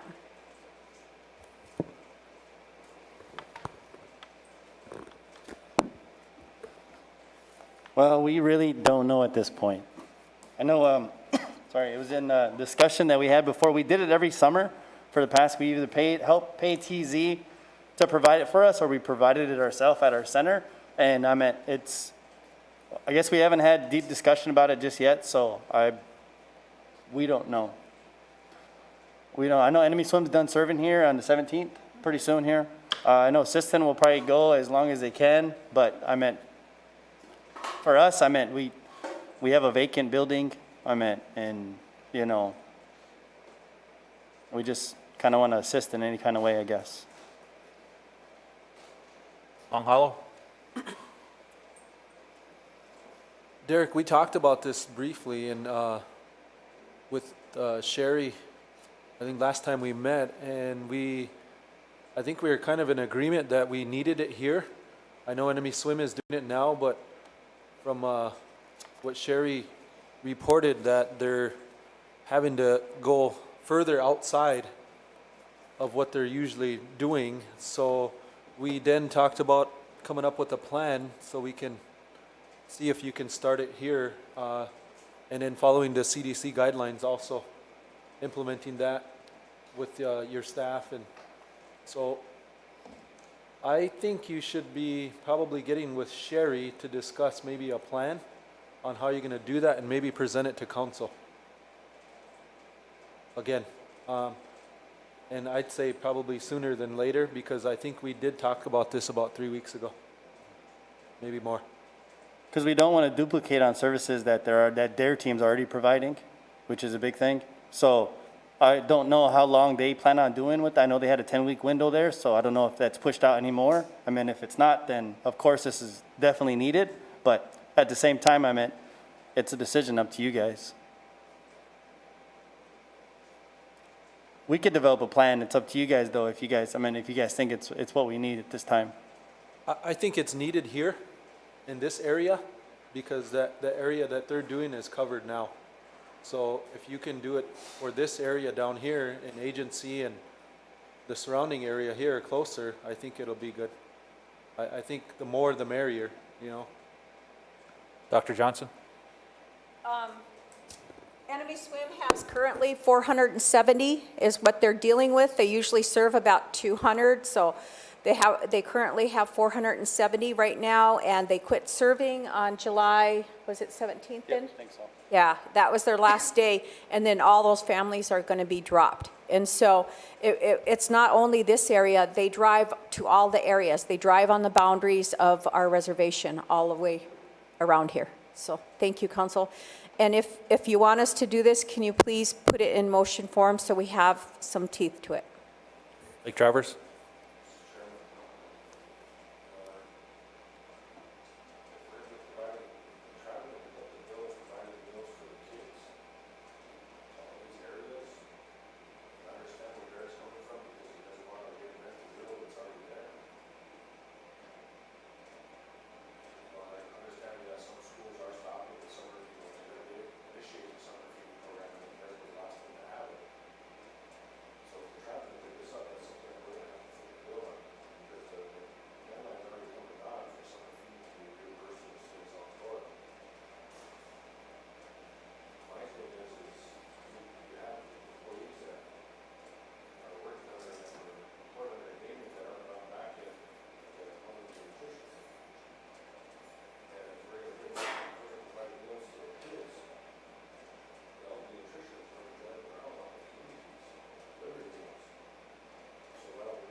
I know when I was a kid in the 70s, my mom used to be the district coordinator for Long Hollow, and they had a program where we would all the kids in Long Hollow would all go to the district center and eat lunch, and they fed the elders also at the same time. And I thought that was an awesome program. It went all summer long. And I think it even went into the winter time or during the school time, like after school or something like that. It might have been Saturdays or something, but is there a possibility for that program to split it up to each district? Because each district has a kitchen or you know, something like that. And they could also cook the elder meals there. I mean, it's just an idea, I guess.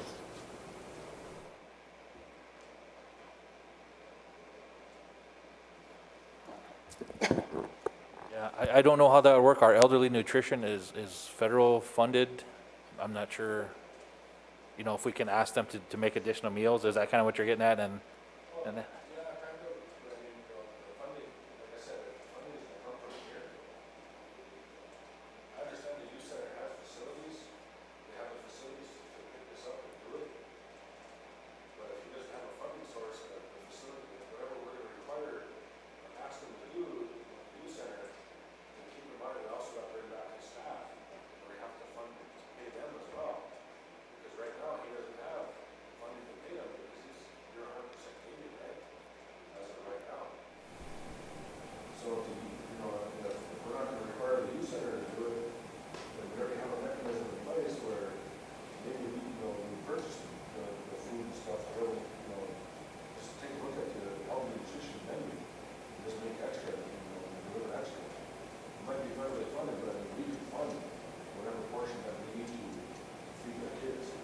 Could, I had a question. Does the districts qualify to get the CARES money as well, to get reimbursed for anything that they do provide?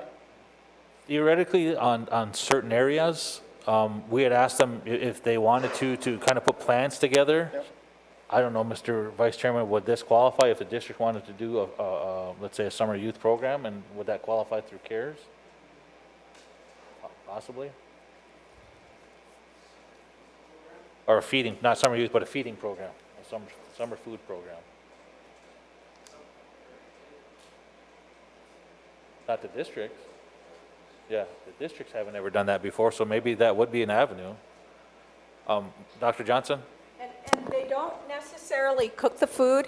It's actually in a week's, all the food for the week is in boxes, and they take it and they deliver it to the homes. And so their children are fed all week. So whether it's corn dogs on a stick or, you know, things like school foods and stuff like that. So it's not really a cooking program. It's that kind of one. Derek?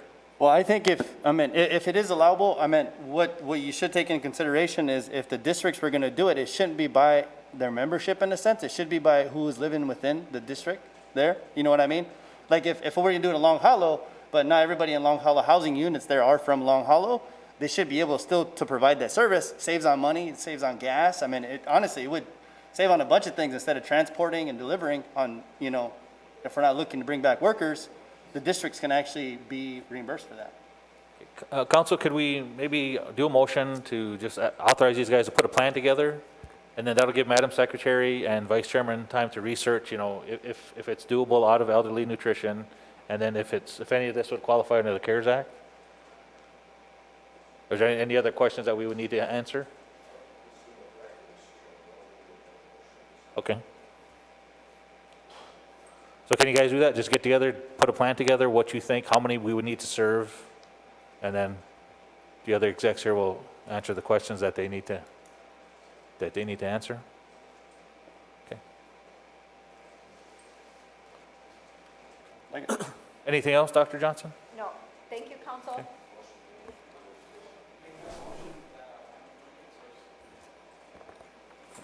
For the Head Start match, the 25%, what did you say, roughly 5,400? Or how much? For the, For the food costs? yeah, it's roughly about 5,400. Yeah. But yeah, let me put it together.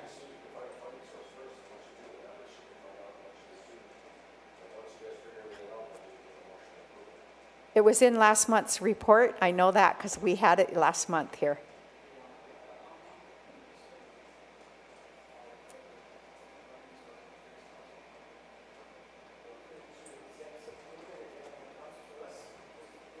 No, we can't, it's over 5,000. Yeah, it's 54.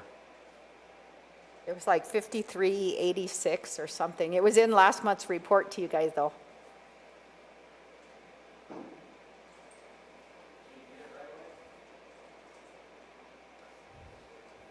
We'll do some research on it. Did you approve all the reports then? Mhm. Okay. No, the signature one. Oh, no, we didn't approve it. So do you want a motion to approve the Head Start Director's report? Yep, and all the staff reports. Okay. Is that your motion, Lake Travers? Is that sufficient, Dr. Johnson, or do you need them? That is, that's good. Okay. Yeah. All those. Motion by Lake Travers to approve Education Office and Head Start reports. Second by Enemy Swim.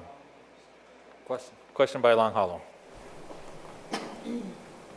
Francis Crawford. Yes. Curtis Bissonette. Yes. Winfield Rondell Jr. Yes. Milton Owen. Yes. Cheryl Owen. Yes. Lisa Jackson. Yes. Louis Johnson. Yes. Tribal Vice Chairman. Yes. Tribal Secretary. Yes. Thank you. Gripa?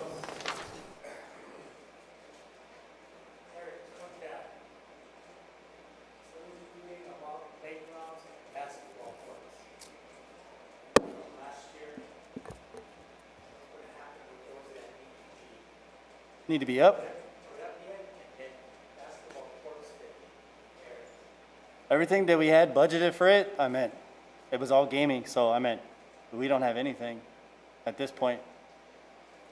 And it's not to say that we haven't forgot about it, it's just to say that, this was totally unexpected, so.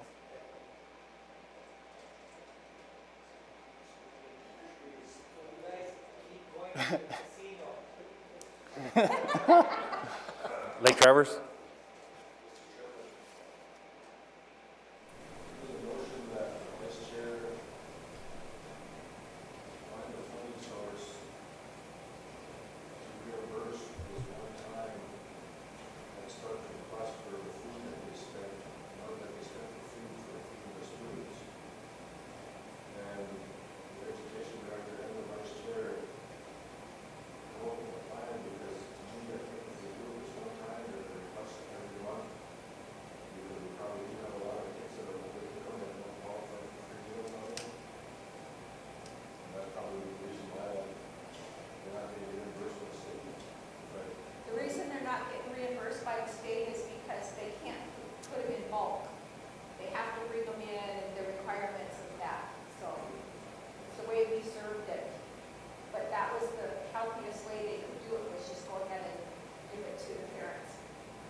Motion by Lake Travers. Second by Bakuli. Question by Buffalo Lake.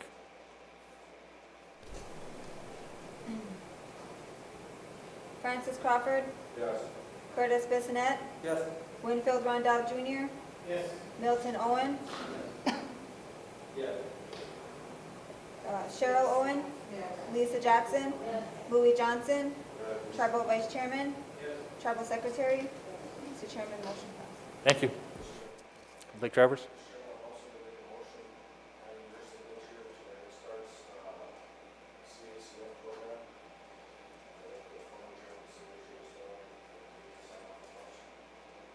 Is there anything I'm gonna need to sign in the next 3 weeks? Okay, so motion to add chairman to CAFC reports. Motion by Lake Travers, second by Long Hollow.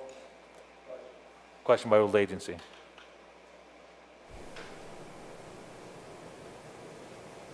Francis Crawford. Yes. Curtis Bissonette. Yes. Winfield Rondell Jr. Yes. Milton Owen. Yes. Cheryl Owen. Lisa Jackson. Louis Johnson. Tribal Vice Chairman. Tribal Secretary. Mr. Chairman, motion passed. Thank you. Thank you, Council. Youth? I got a couple one-time things. No, I was kidding.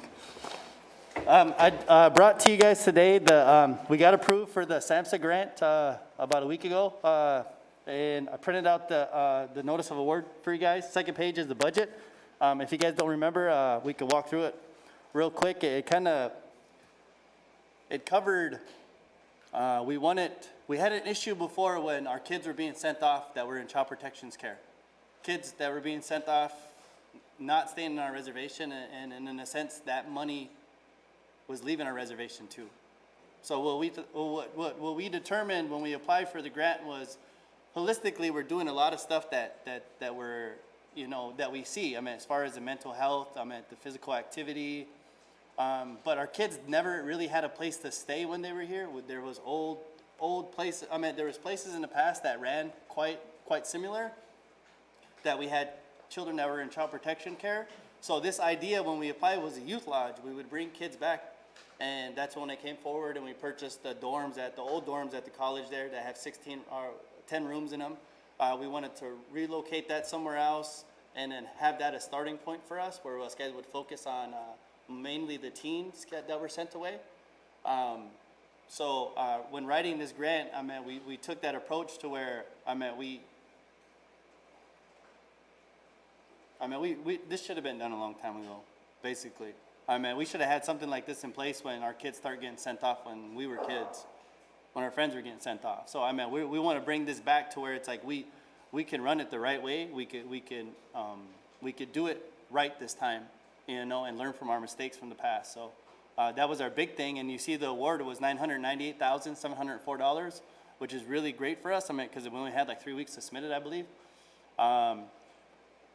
We do got to make some smaller adjustments when it comes to our budget, just a little bit, which is fine though. Us guys just have to be specific on our renovations and some of the other things. So it's right now, it is at the college, it's been there. What we're doing is working with housing at the moment to use some of the funds that they have coming in, that they've collaborated with us in the past during summer, to utilize that money to move this place. I was waiting on a couple meetings to see if us guys could lease some land from Realty and find a small space for now. Like we could do it a temporary, to where the end of the game plan, as you see, we got this for 4 years. So by the time year three hits, it's all in kind. We use in kind to get this. So it's time and effort on our part. So I just kind of wanted to share it with you guys.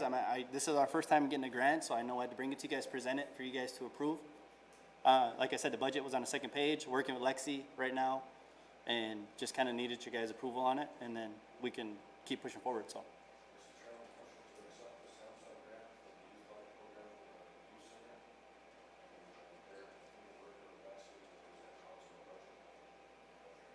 Motion by Lake Travers, second by Bakuli. Question by Enemy Swim.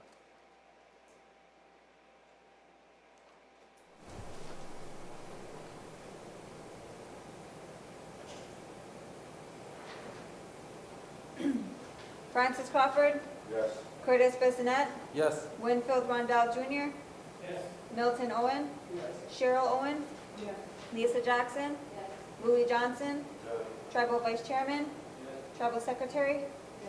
Mr. Chairman, motion passed. Thank you.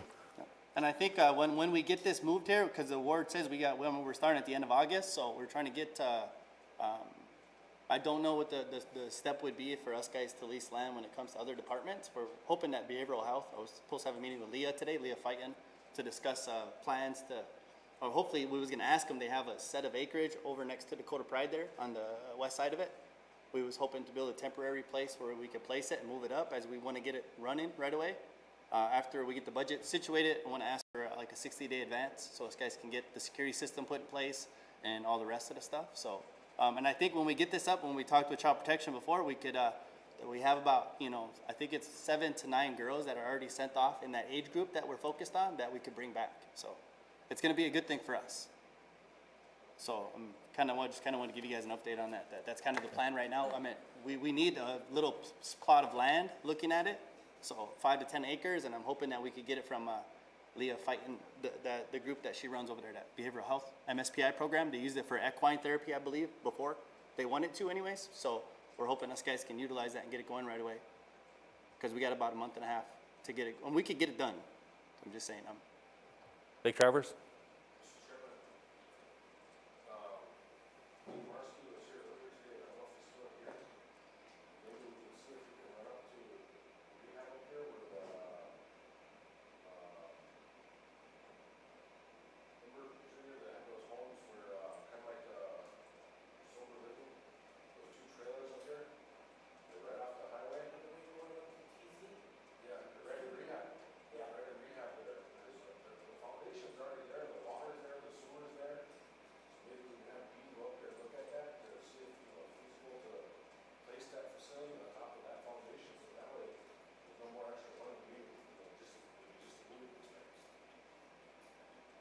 That's right off of Main Street, across from, rehab. Be right in the middle? Those foundations? Oh, remember, I think what that program was called here. The only thing, it might not fit that. It might not sit on there, that'd be my only thing. That's what you'd have to look there. But the infrastructure's there, Dean Marcy, if you can go out and look at the measurements of this facility, because there was 2 trailers side by side, they were further apart, maybe you just have to connect them together, is what I'm getting at. So I mean, it might be there, but I can't remember what that program was called that was there in the past. Any still trying to start that same program after it was down here. Adam Kilp was one that was in charge of it while it was here. It was kind of like an aftercare. It was kind of like an aftercare place for adults where they worked with all the different travel programs to get your kid back and to stay sober and stuff. But that's what that site is up there. And that's what I'm saying, maybe Dean can, take a look at it while he's here.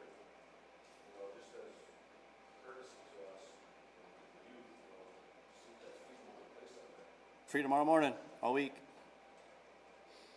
Yeah, if he's still here, we'll ask Mike to have him contact Derek.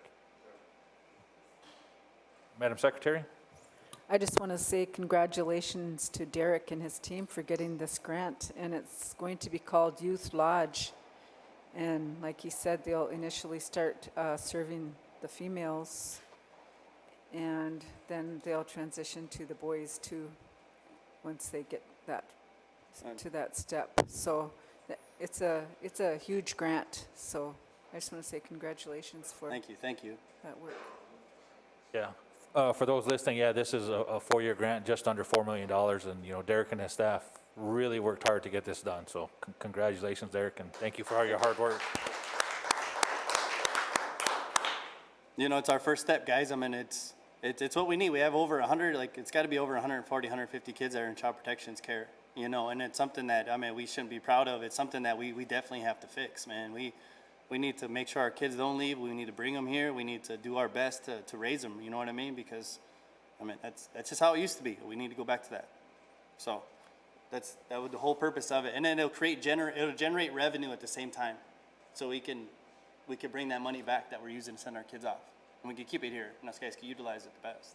So, yep, that's it. As soon as that guy, if you guys get a hold of him right away, I mean, we'd like to get, like I said, get running on it and get the dorms moved, and we get the water and stuff, lights put in, like get everything set up. So, sooner the better. Motion by Lake Travers, second by Bacouli. Question by Ms. Swam.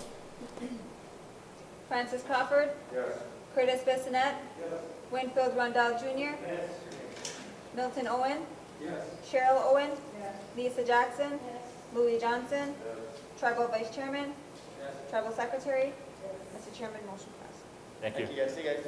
Thanks, Derek. Mr. Vice Chairman has There's the juvenile justice grant that, it's just a yearly grant that we need the budget approved for, the $50,000 grant.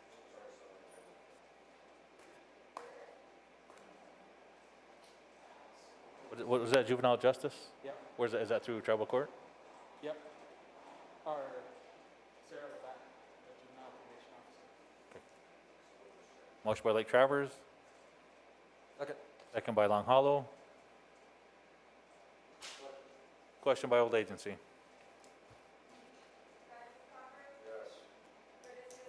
Yes.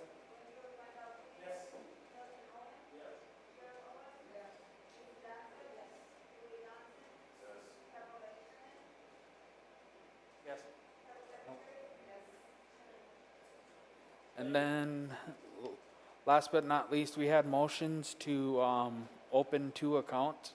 Now I need motions to transfer the CARES money into them accounts. We can start with, I don't know, if they said at least minimum 10,000 has to go in there, but do you just want to put in the budgeted amounts for the project? Those construction projects? Yeah. Motion by Khalipa. Budgeted amount. The budgeted amount? Yeah, okay. Second by Bacouli. Question by Ms. Swam. Can you repeat that, please? Just to transfer the project budgeted amounts into their, from the CARES account to the project account.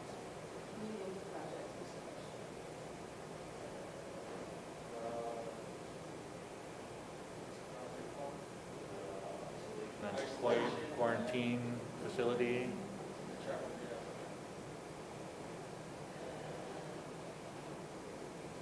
Tribal jail, that wouldn't be part of, that's, Oh, yeah, emergency command center. but that's not on the table anymore. Well, them are the 2 accounts that we have open. The one for now. Just the one for now, then that's the isolation.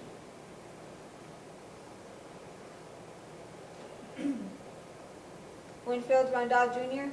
Yes. Milton Owen. Yes. Cheryl Owen. Lisa Jackson. Louis Johnson. Francis Crawford. Yes. Curtis Bissonette. Yes. Tribal Vice Chairman. Yes. Tribal Secretary. Mr. Chairman, motion passed. Thank you. Madam Secretary has an item.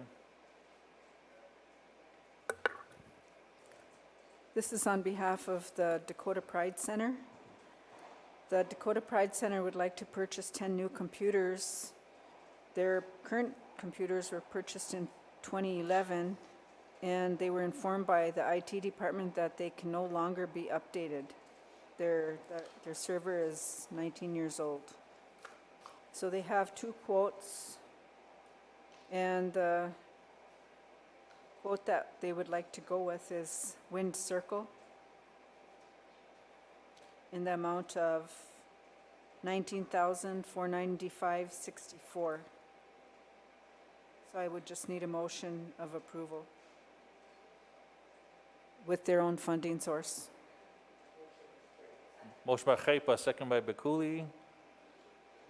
What? Yes, it did. Question by Enemy Swim.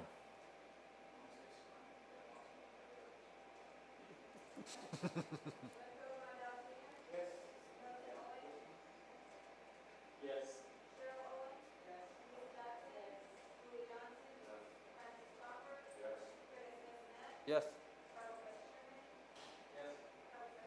Yes, Thank you. thank you.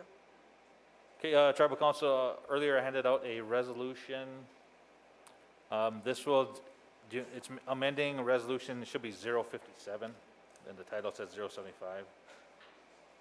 Okay, this is the one that designated, the only changes that will be made is that we're raising the income guidelines for those who are requesting the assistance.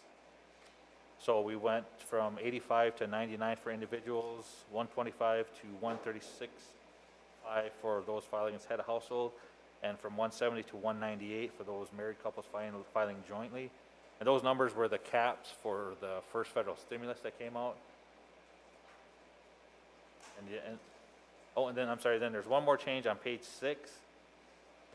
You'll see it highlighted there, underlined. It just, they're adding the words "or program." Motion by Madam Secretary. Second by Khaipa. Question by Bikuli. With correct, yep.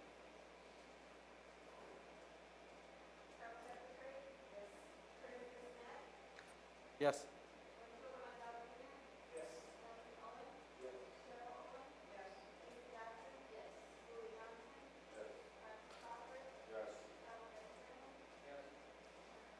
Thank you. And then council, we have the application that was handed out with it. The only things we'll need to change there is on the front page under eligibility, we'll have to change those guidelines under eligibility number 3 to the increased guidelines. So this was handed out earlier today. So we'd like to get this approved so we can start getting the application out for people to start getting their, motion by Lake Charter, second by Khaipa. Question by Old Agency to approve it with corrections. Okay.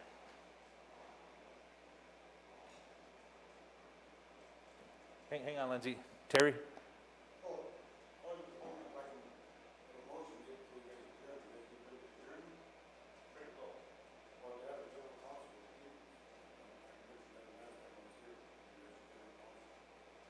Let us finish this vote, then we'll have you finish your statement, okay? Go ahead, Lindsay.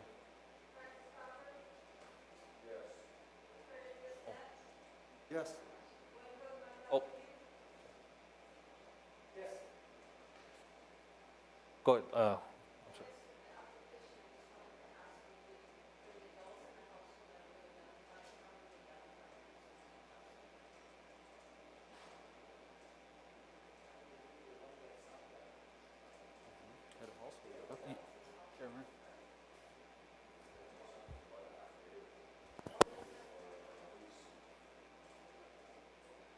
Yeah. Well, no, I understand the question though. Basically, yeah, who's ever on the lease or they're gonna have to submit that. And then we're gonna have to cross-reference addresses. And, well, part of it too is that on the application that they're supposed to list all their household members. And, yeah, and there was supposed to be, and we need to add that they're supposed to put the enrollment names, enrollment numbers on there so we can cross-reference the enrollment numbers.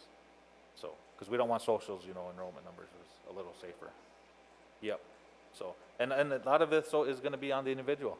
We are putting this out in good faith that they're going to, stick to the rules and the guidelines.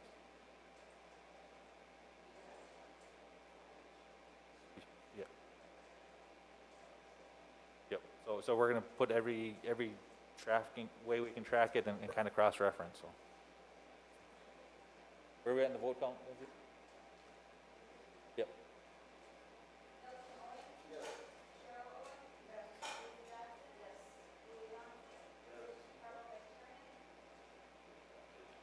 Yes. Thank you.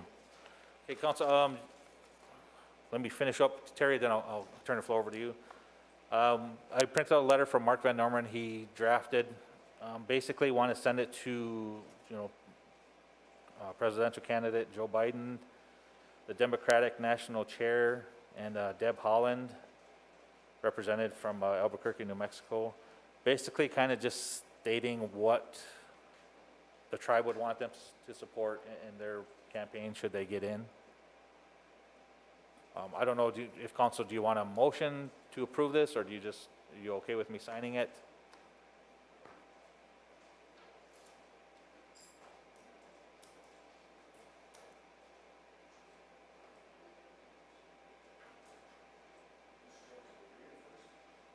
Sure.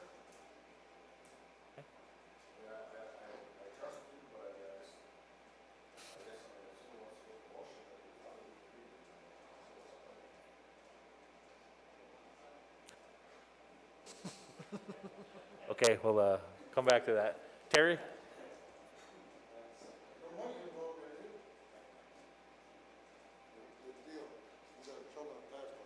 What they said, I was just wondering if you guys make a motion to have a general council, you know, with the people and stuff. There's a lot of questions that needs to be answered, and it has to be answered by the council. The general council in the past was just about programs and stuff like that. I think a lot of people are willing to have a general council. Basically, just to try to, you know, get the council to have a general council with the peoples. Last time, technology. Where? Yeah, let me get some eyes out. Oh. Am I on? Oh. Well, I just want to have a council, make a motion to have a general council with the peoples. There's a lot of questions that needs to be answered, and you guys have the answers to them and stuff. Deal with a lot of issues that, you know, that has arose and has been in the past. I just wanted to see, because I made a motion in the past, only, but then that kind of fell short. Nobody else was here to come. But need a motion, you know, because it's support to have a general council with the peoples. Oh, sorry, council, you heard the request. Needed a motion for him. Mr. Rendell is requesting another general council meeting. With the peoples?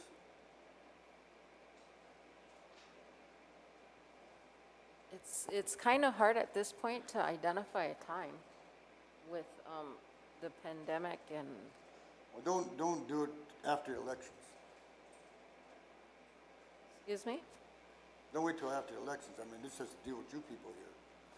You know, you could clear a space out there, stuff like that, have a general council. The pandemic, everybody's using it as an excuse that we're supposed to be in some kind of a crisis mode and stuff like that. All the stores open, all the business open, you know, Christie Nome opened up the whole state, you know. If you guys is really interested about having a crisis and stuff like that, you would shut down our communities months ago. So that's not used as an excuse. Have a general council, like you're supposed to have, with the peoples. Set up a timeline, you know, we got all those all month. Should be able to prepare for it.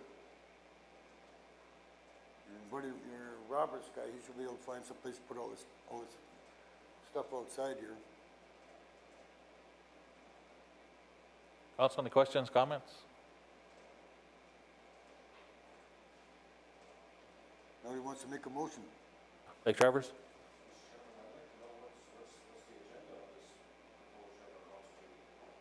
Oh, same thing with the people. Everything like we talk about, all the stuff you brought, even like this gal here about fish and wildlife. Well, of course, I have issues about that because this council and that organization try to take away our treaty rights. I can give you a copy of all of our hunting and fishing and gathering rights. And I can give you the court cases. I'll give you guys copies of them.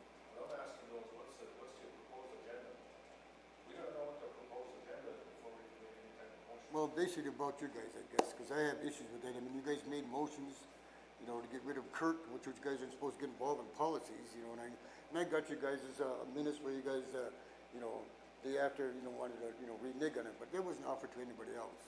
Basically about you guys is, you know, even qualifications. I mean, you guys question my qualifications in construction. A lot of you guys must not live around. I built half this place around here. A lot of our people did. We did all the building around here. Now we're not even allowed to do any building. Basically, it's about you guys is, you know, where we're going to go. What is your plan for our people? A lot of our people are upset what's going on here. You know what I mean? We're being appeased by food and everything like that. Are you afraid to speak with the people or answer to the people? Is that what the issue is here?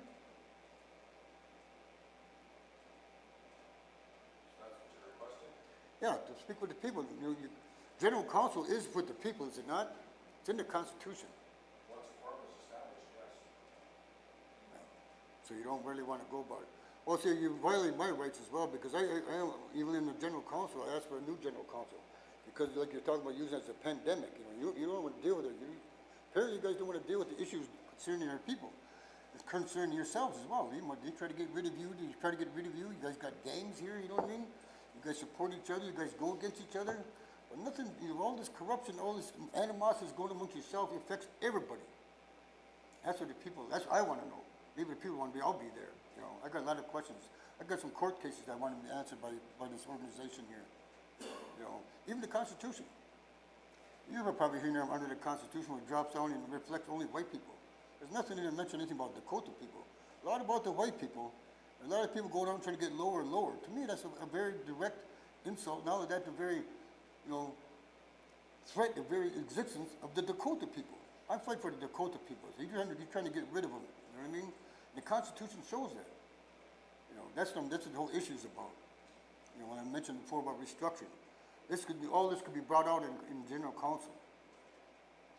That's what I'm looking for. Look at your Constitution. That's writing right there. I mean,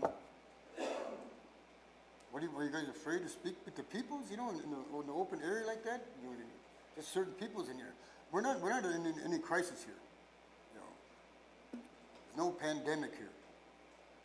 If it was, it would show out here. People are roaming all over the place and stuff like that, in and out of the communities, in and out of here.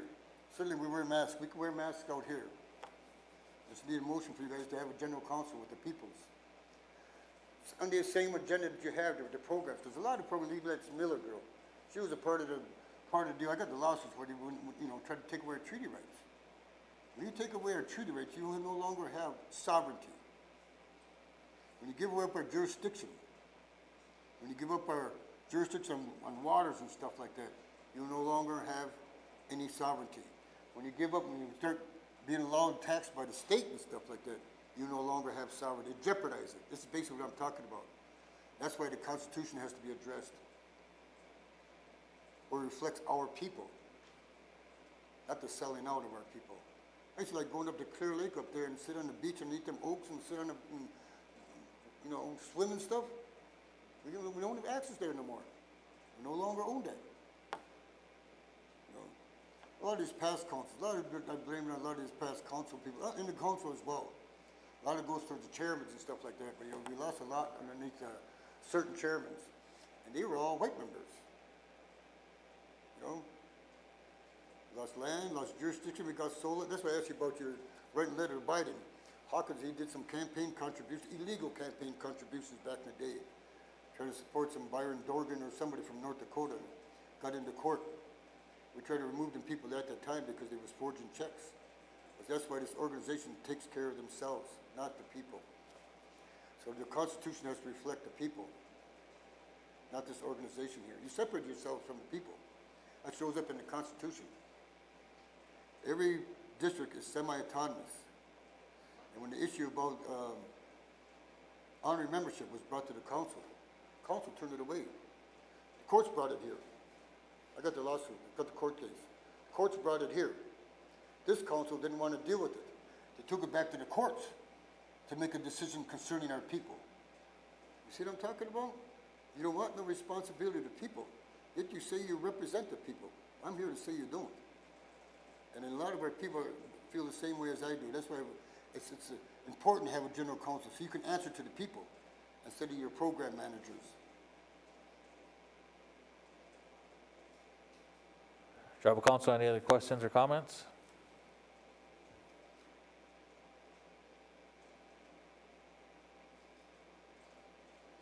Madam Secretary? I'd like to see the because we just got done with a general council meeting in June. I know that. And the one in December is for program reports, but, I had spoken with an elder that would just like the reports presented or made available, but let the people speak at that general council meeting in December where the people can come forward and speak. And right now we are in a pandemic, And the only reason that our cases are low right now is because of all the measures that are taken, the social, I mean, like right now, we're all wearing masks. But when you leave here, you're not. You're in the stores, you know, and you're supposed to practice social distancing. We can use that as an excuse, but it is not happening. You go into these communities, in and out, even right here. If there was such an epidemic and a crisis like you say there is, you would have people posted all the way around here. A lot of these people should be at work. You post up all around our communities, protecting our peoples. That never happened. The only one that got shut down temporarily was Enemy Swim, and that was just at the door. You can come any place in there, go around there and travel around there. I went in and out of there. So you're not really protecting our people. So you can't use a pandemic as an excuse. If it was protecting our people, you'd hire guards 24/7 to protect the perimeter of people. You know what I mean? I do know what you mean, but, you know, people need to police themselves and protect themselves and their families from this pandemic. And after 4:30 and on weekends, we can't police every tribal member because we have complaints of people going to the bars in Fargo, Watertown, Sioux Falls, and then they can be bringing the pandemic or the COVID back to their relatives.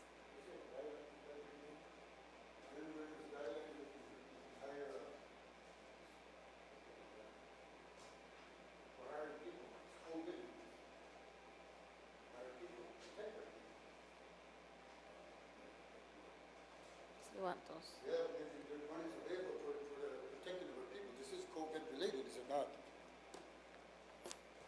The protection of our people, wouldn't that fall underneath that?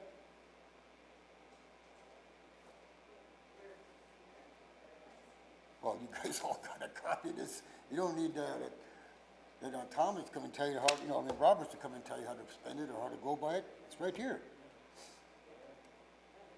I mean, a lot of that stuff should have been done long ago. That's what I'm saying. You're not really concerned about the people because it would have been done. You know, it still hasn't been done. Huh?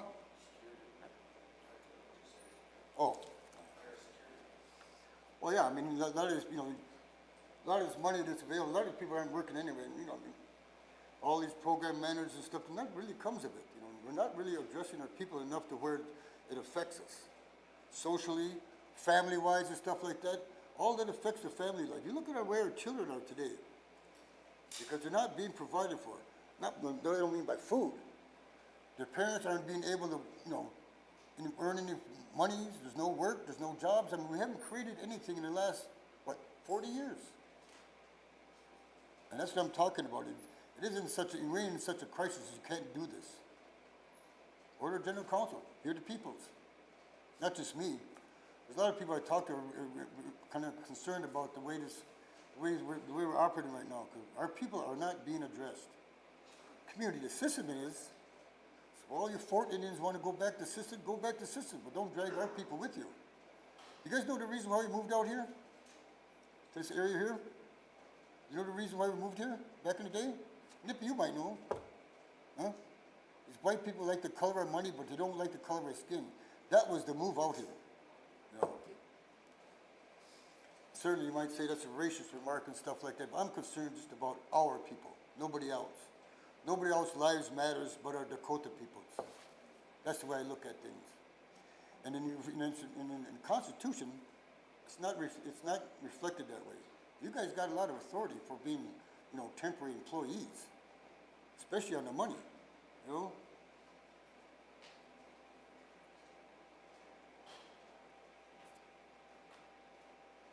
Okay, Tribal Council, any questions or comments? Well, we'll open the floor if anybody wants to make a motion to designate another Tribal Council or General Council date.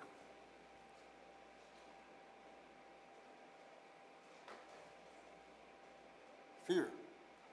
All right. Okay. Oh, before I leave, I got a question for you, Rondell. Is your district still under the jurisdiction of the state? Is your district still under the jurisdiction of the state? I don't think so. Which it was, right? Well, I noticed because the sheriff stopped at my house, was visiting and stuff like that. He was going over his district to serve warrants on the thieves up there. Bubba, all the rest of them. But the next in your minutes, when you guys went on record to go take your lawyer Sandy, take that information, turn it to the state's attorney's office. If you're not underneath the jurisdiction of the tribe, I don't think you have a reason to be think about that. Okay, Tribal Council, I believe Zelma had to step away. I'll present the enrollment report if that's okay. Okay, we'll start with, under Exhibit A, we have 6 applicants requesting enrollment with Assistant Wapton Oyate. And I apologize in advance if I mispronounce anybody's name. Miriam Yvette Cole, Danica Darlene Max, Andrew James Peterson, Maya Joy Robertson, Adric Lee Simon, Kelly Kenneth White. Under Exhibit B, we have 23 applicants requesting enrollment. Titan Pierce Verdal Almayahi Block, Zaid Joseph Bechtold DeRoger,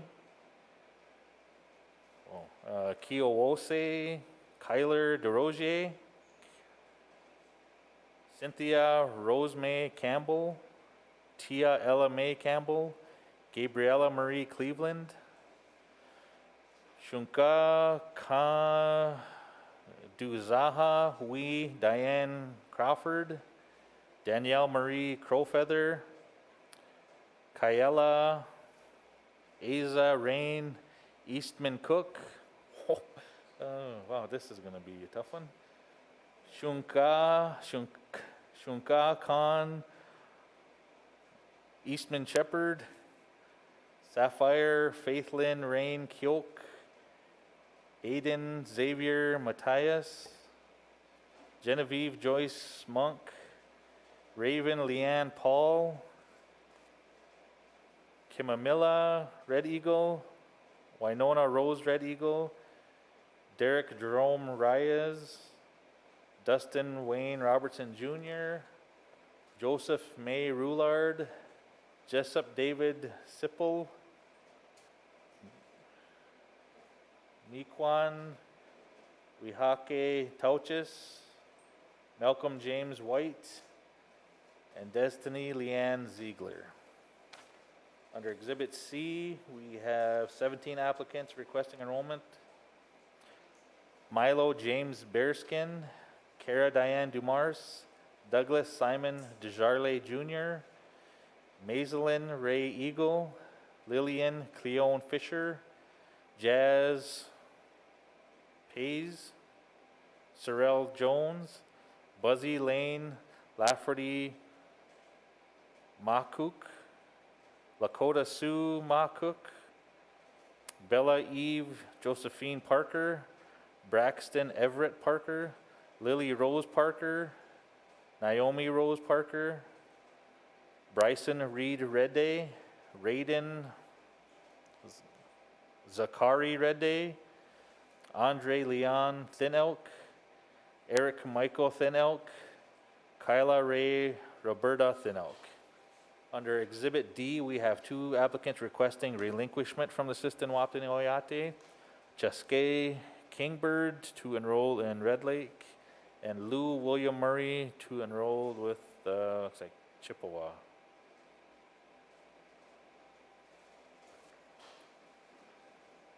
Motion to approve Exhibit A, Mr. Chairman. Motion by Bekuli. Second by Chaipa. Question by Old Agency. Yes.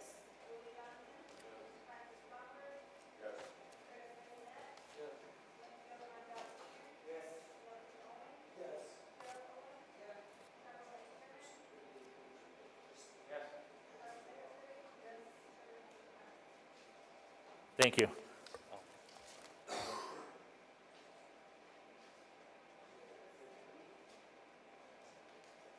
Motion by Madam Secretary, second by Enemy Swim. Question by Chaipa. Yes.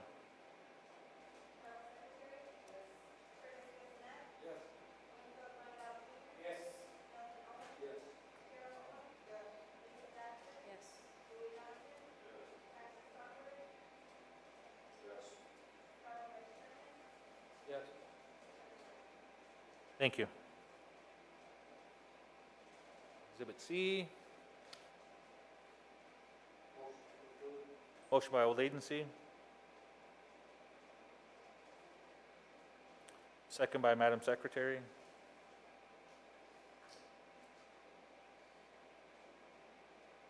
Question? Question by Bakuli.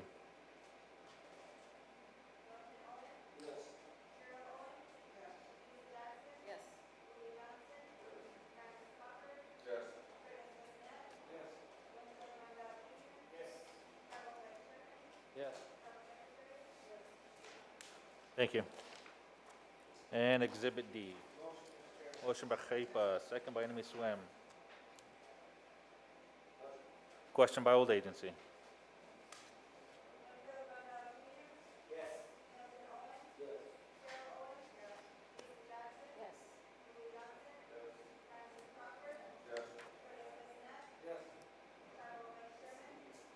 Yes. Thank you. Okay, Tribal Council, as of our February report, we had 14,317 members. In July, we've enrolled 46. And in the past few months, we have 54 members who have passed away. So our current enrollment as of today is 14,307. On reservation, 6,225. Off reservation, 8,082. And for registered voters, the most recent count for July 8th, Bakuli has 1,056. Buffalo Lake has 586. Enemy Swim is 1,718. Khaipa Veblen, 1,469. Lake Traverse is 1,212. Long Hollow has 1,093. Old Agency has 1,401, for a total registered voters of 8,535. 10% of that number would be 854. 20% is 1,707, and 30%, 2,561.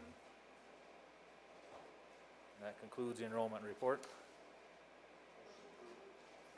Motion by Lake Traverse, second by Bakuli, question by Enemy Swim.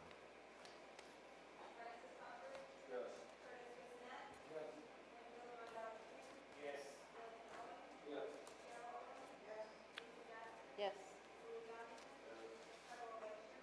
Yes.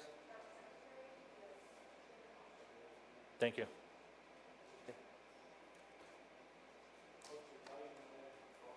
Oh, to approve it. This letter? Okay. Motion by Lake Traverse, second by Khaipa.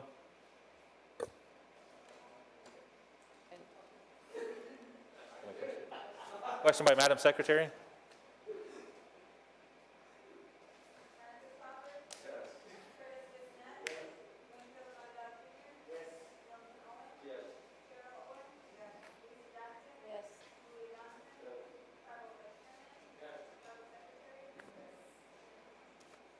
Thank you. I did hand out that I-29 budget. Huh? I don't know if, it looks like the bottom part cut off, but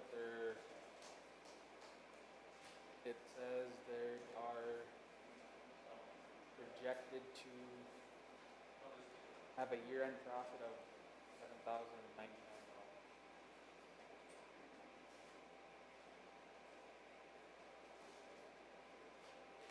Yeah.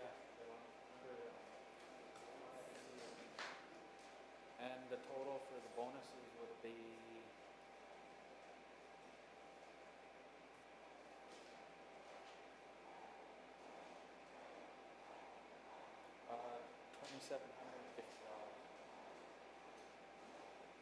$2,750. $2,750. The profit 7,000.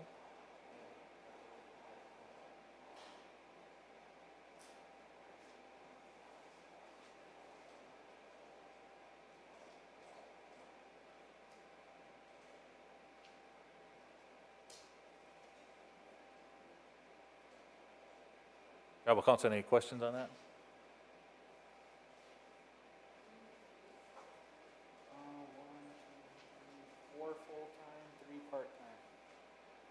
full-time would be getting 5, part-time would be getting 250.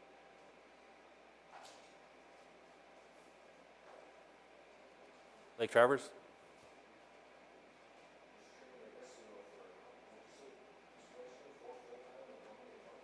Three?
Motion by Madam Secretary to authorize the bonus payments as requested by I-29.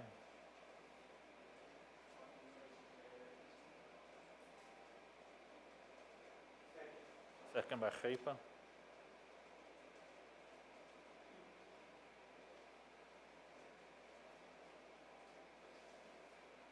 Any further comments or questions?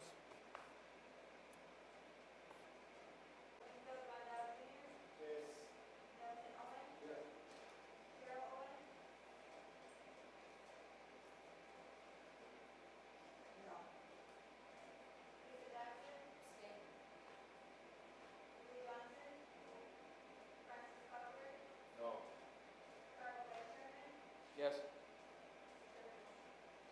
Thank you. Anything else, Tribal Council? Lake Travers?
Got a motion by Lake Travers, second by Cooley, question by Enemy Swim.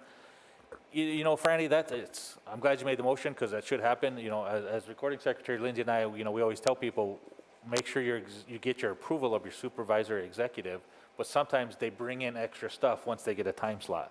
So we're going to have to enforce that. And just a reminder that there is a standing motion that all programs, anybody who presents to council is supposed to have their stuff to council 2 days before that is supposed to take place. Yeah, we can, yeah.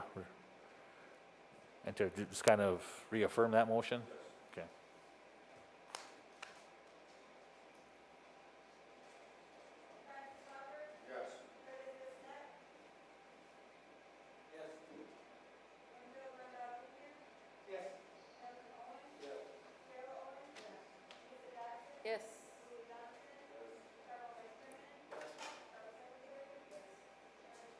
Thank you.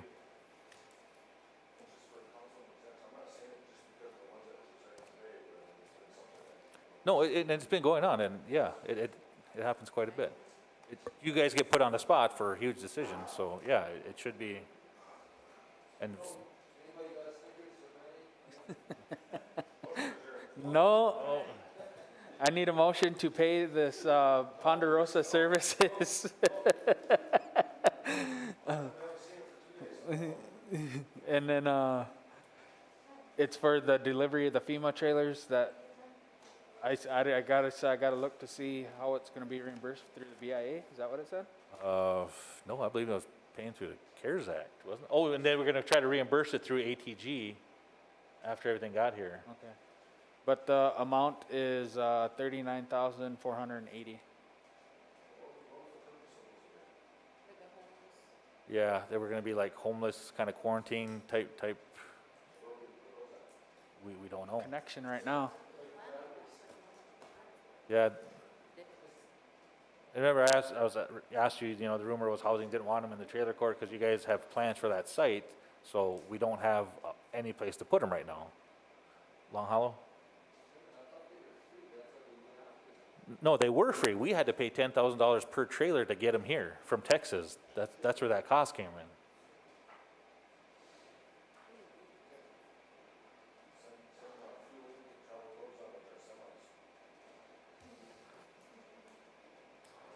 Okay, so Mr. Vice Chairman is looking for a motion to pay that expense.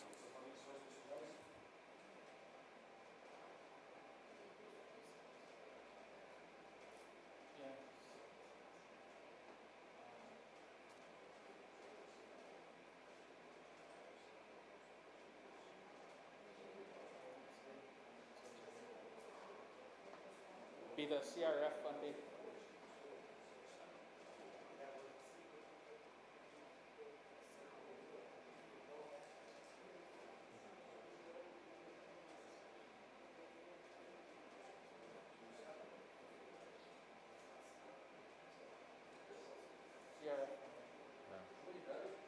Huh? Okay, funding source will be Corona CRF funds. Motion by Grepe. Second by Old Agency.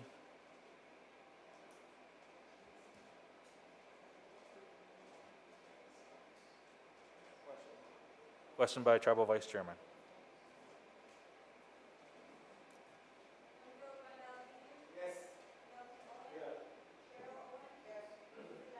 Yes.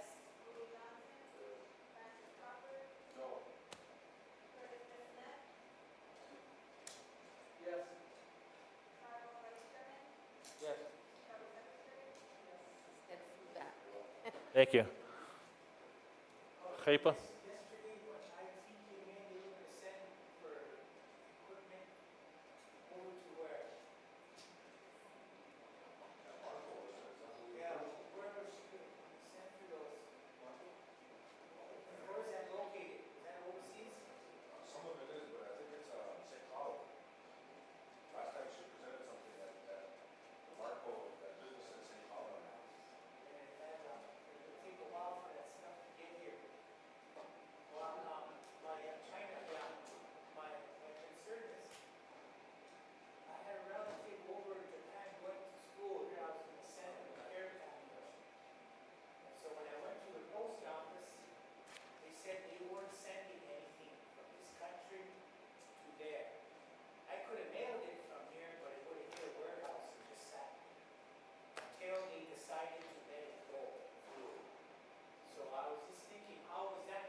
Rick Cooley?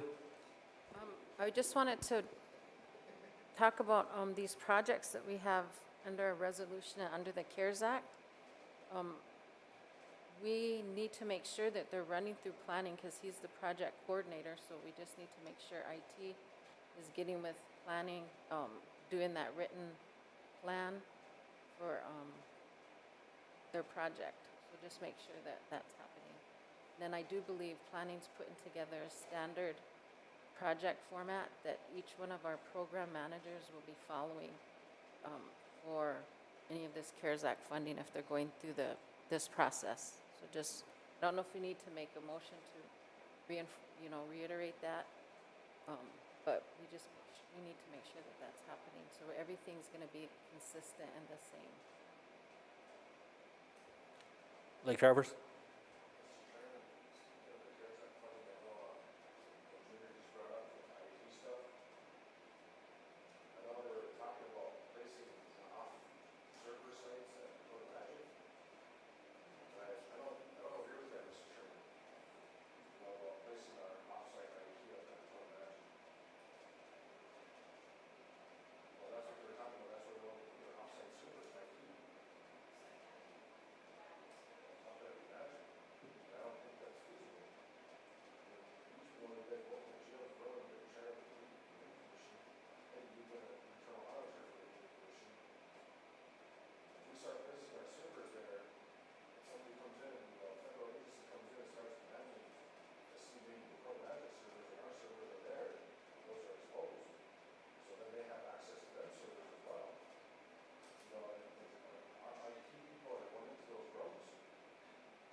Long Hollow? What do you mean? Yeah, it's ours, it's trust land. Well, I think that's kind of a discussion to be hashed out at another time, if that's okay, 'cause that's probably a roundtable, because we should have, IT should be here, and whoever else you guys think should be involved.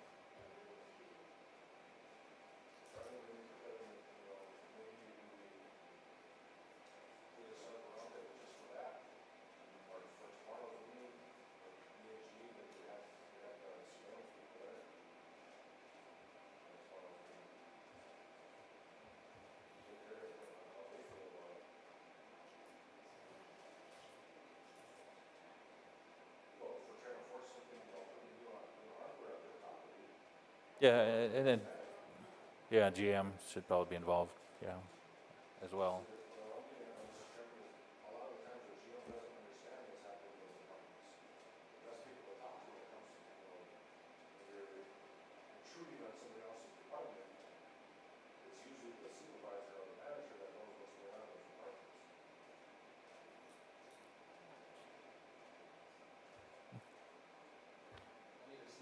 Yeah, anything else? Motion by Lake Trout? Can we make sure that we have this meeting? Yeah, we're gonna set that up for next week, so. Motion by Lake Travers, second by Long Hollow to adjourn, we are adjourned.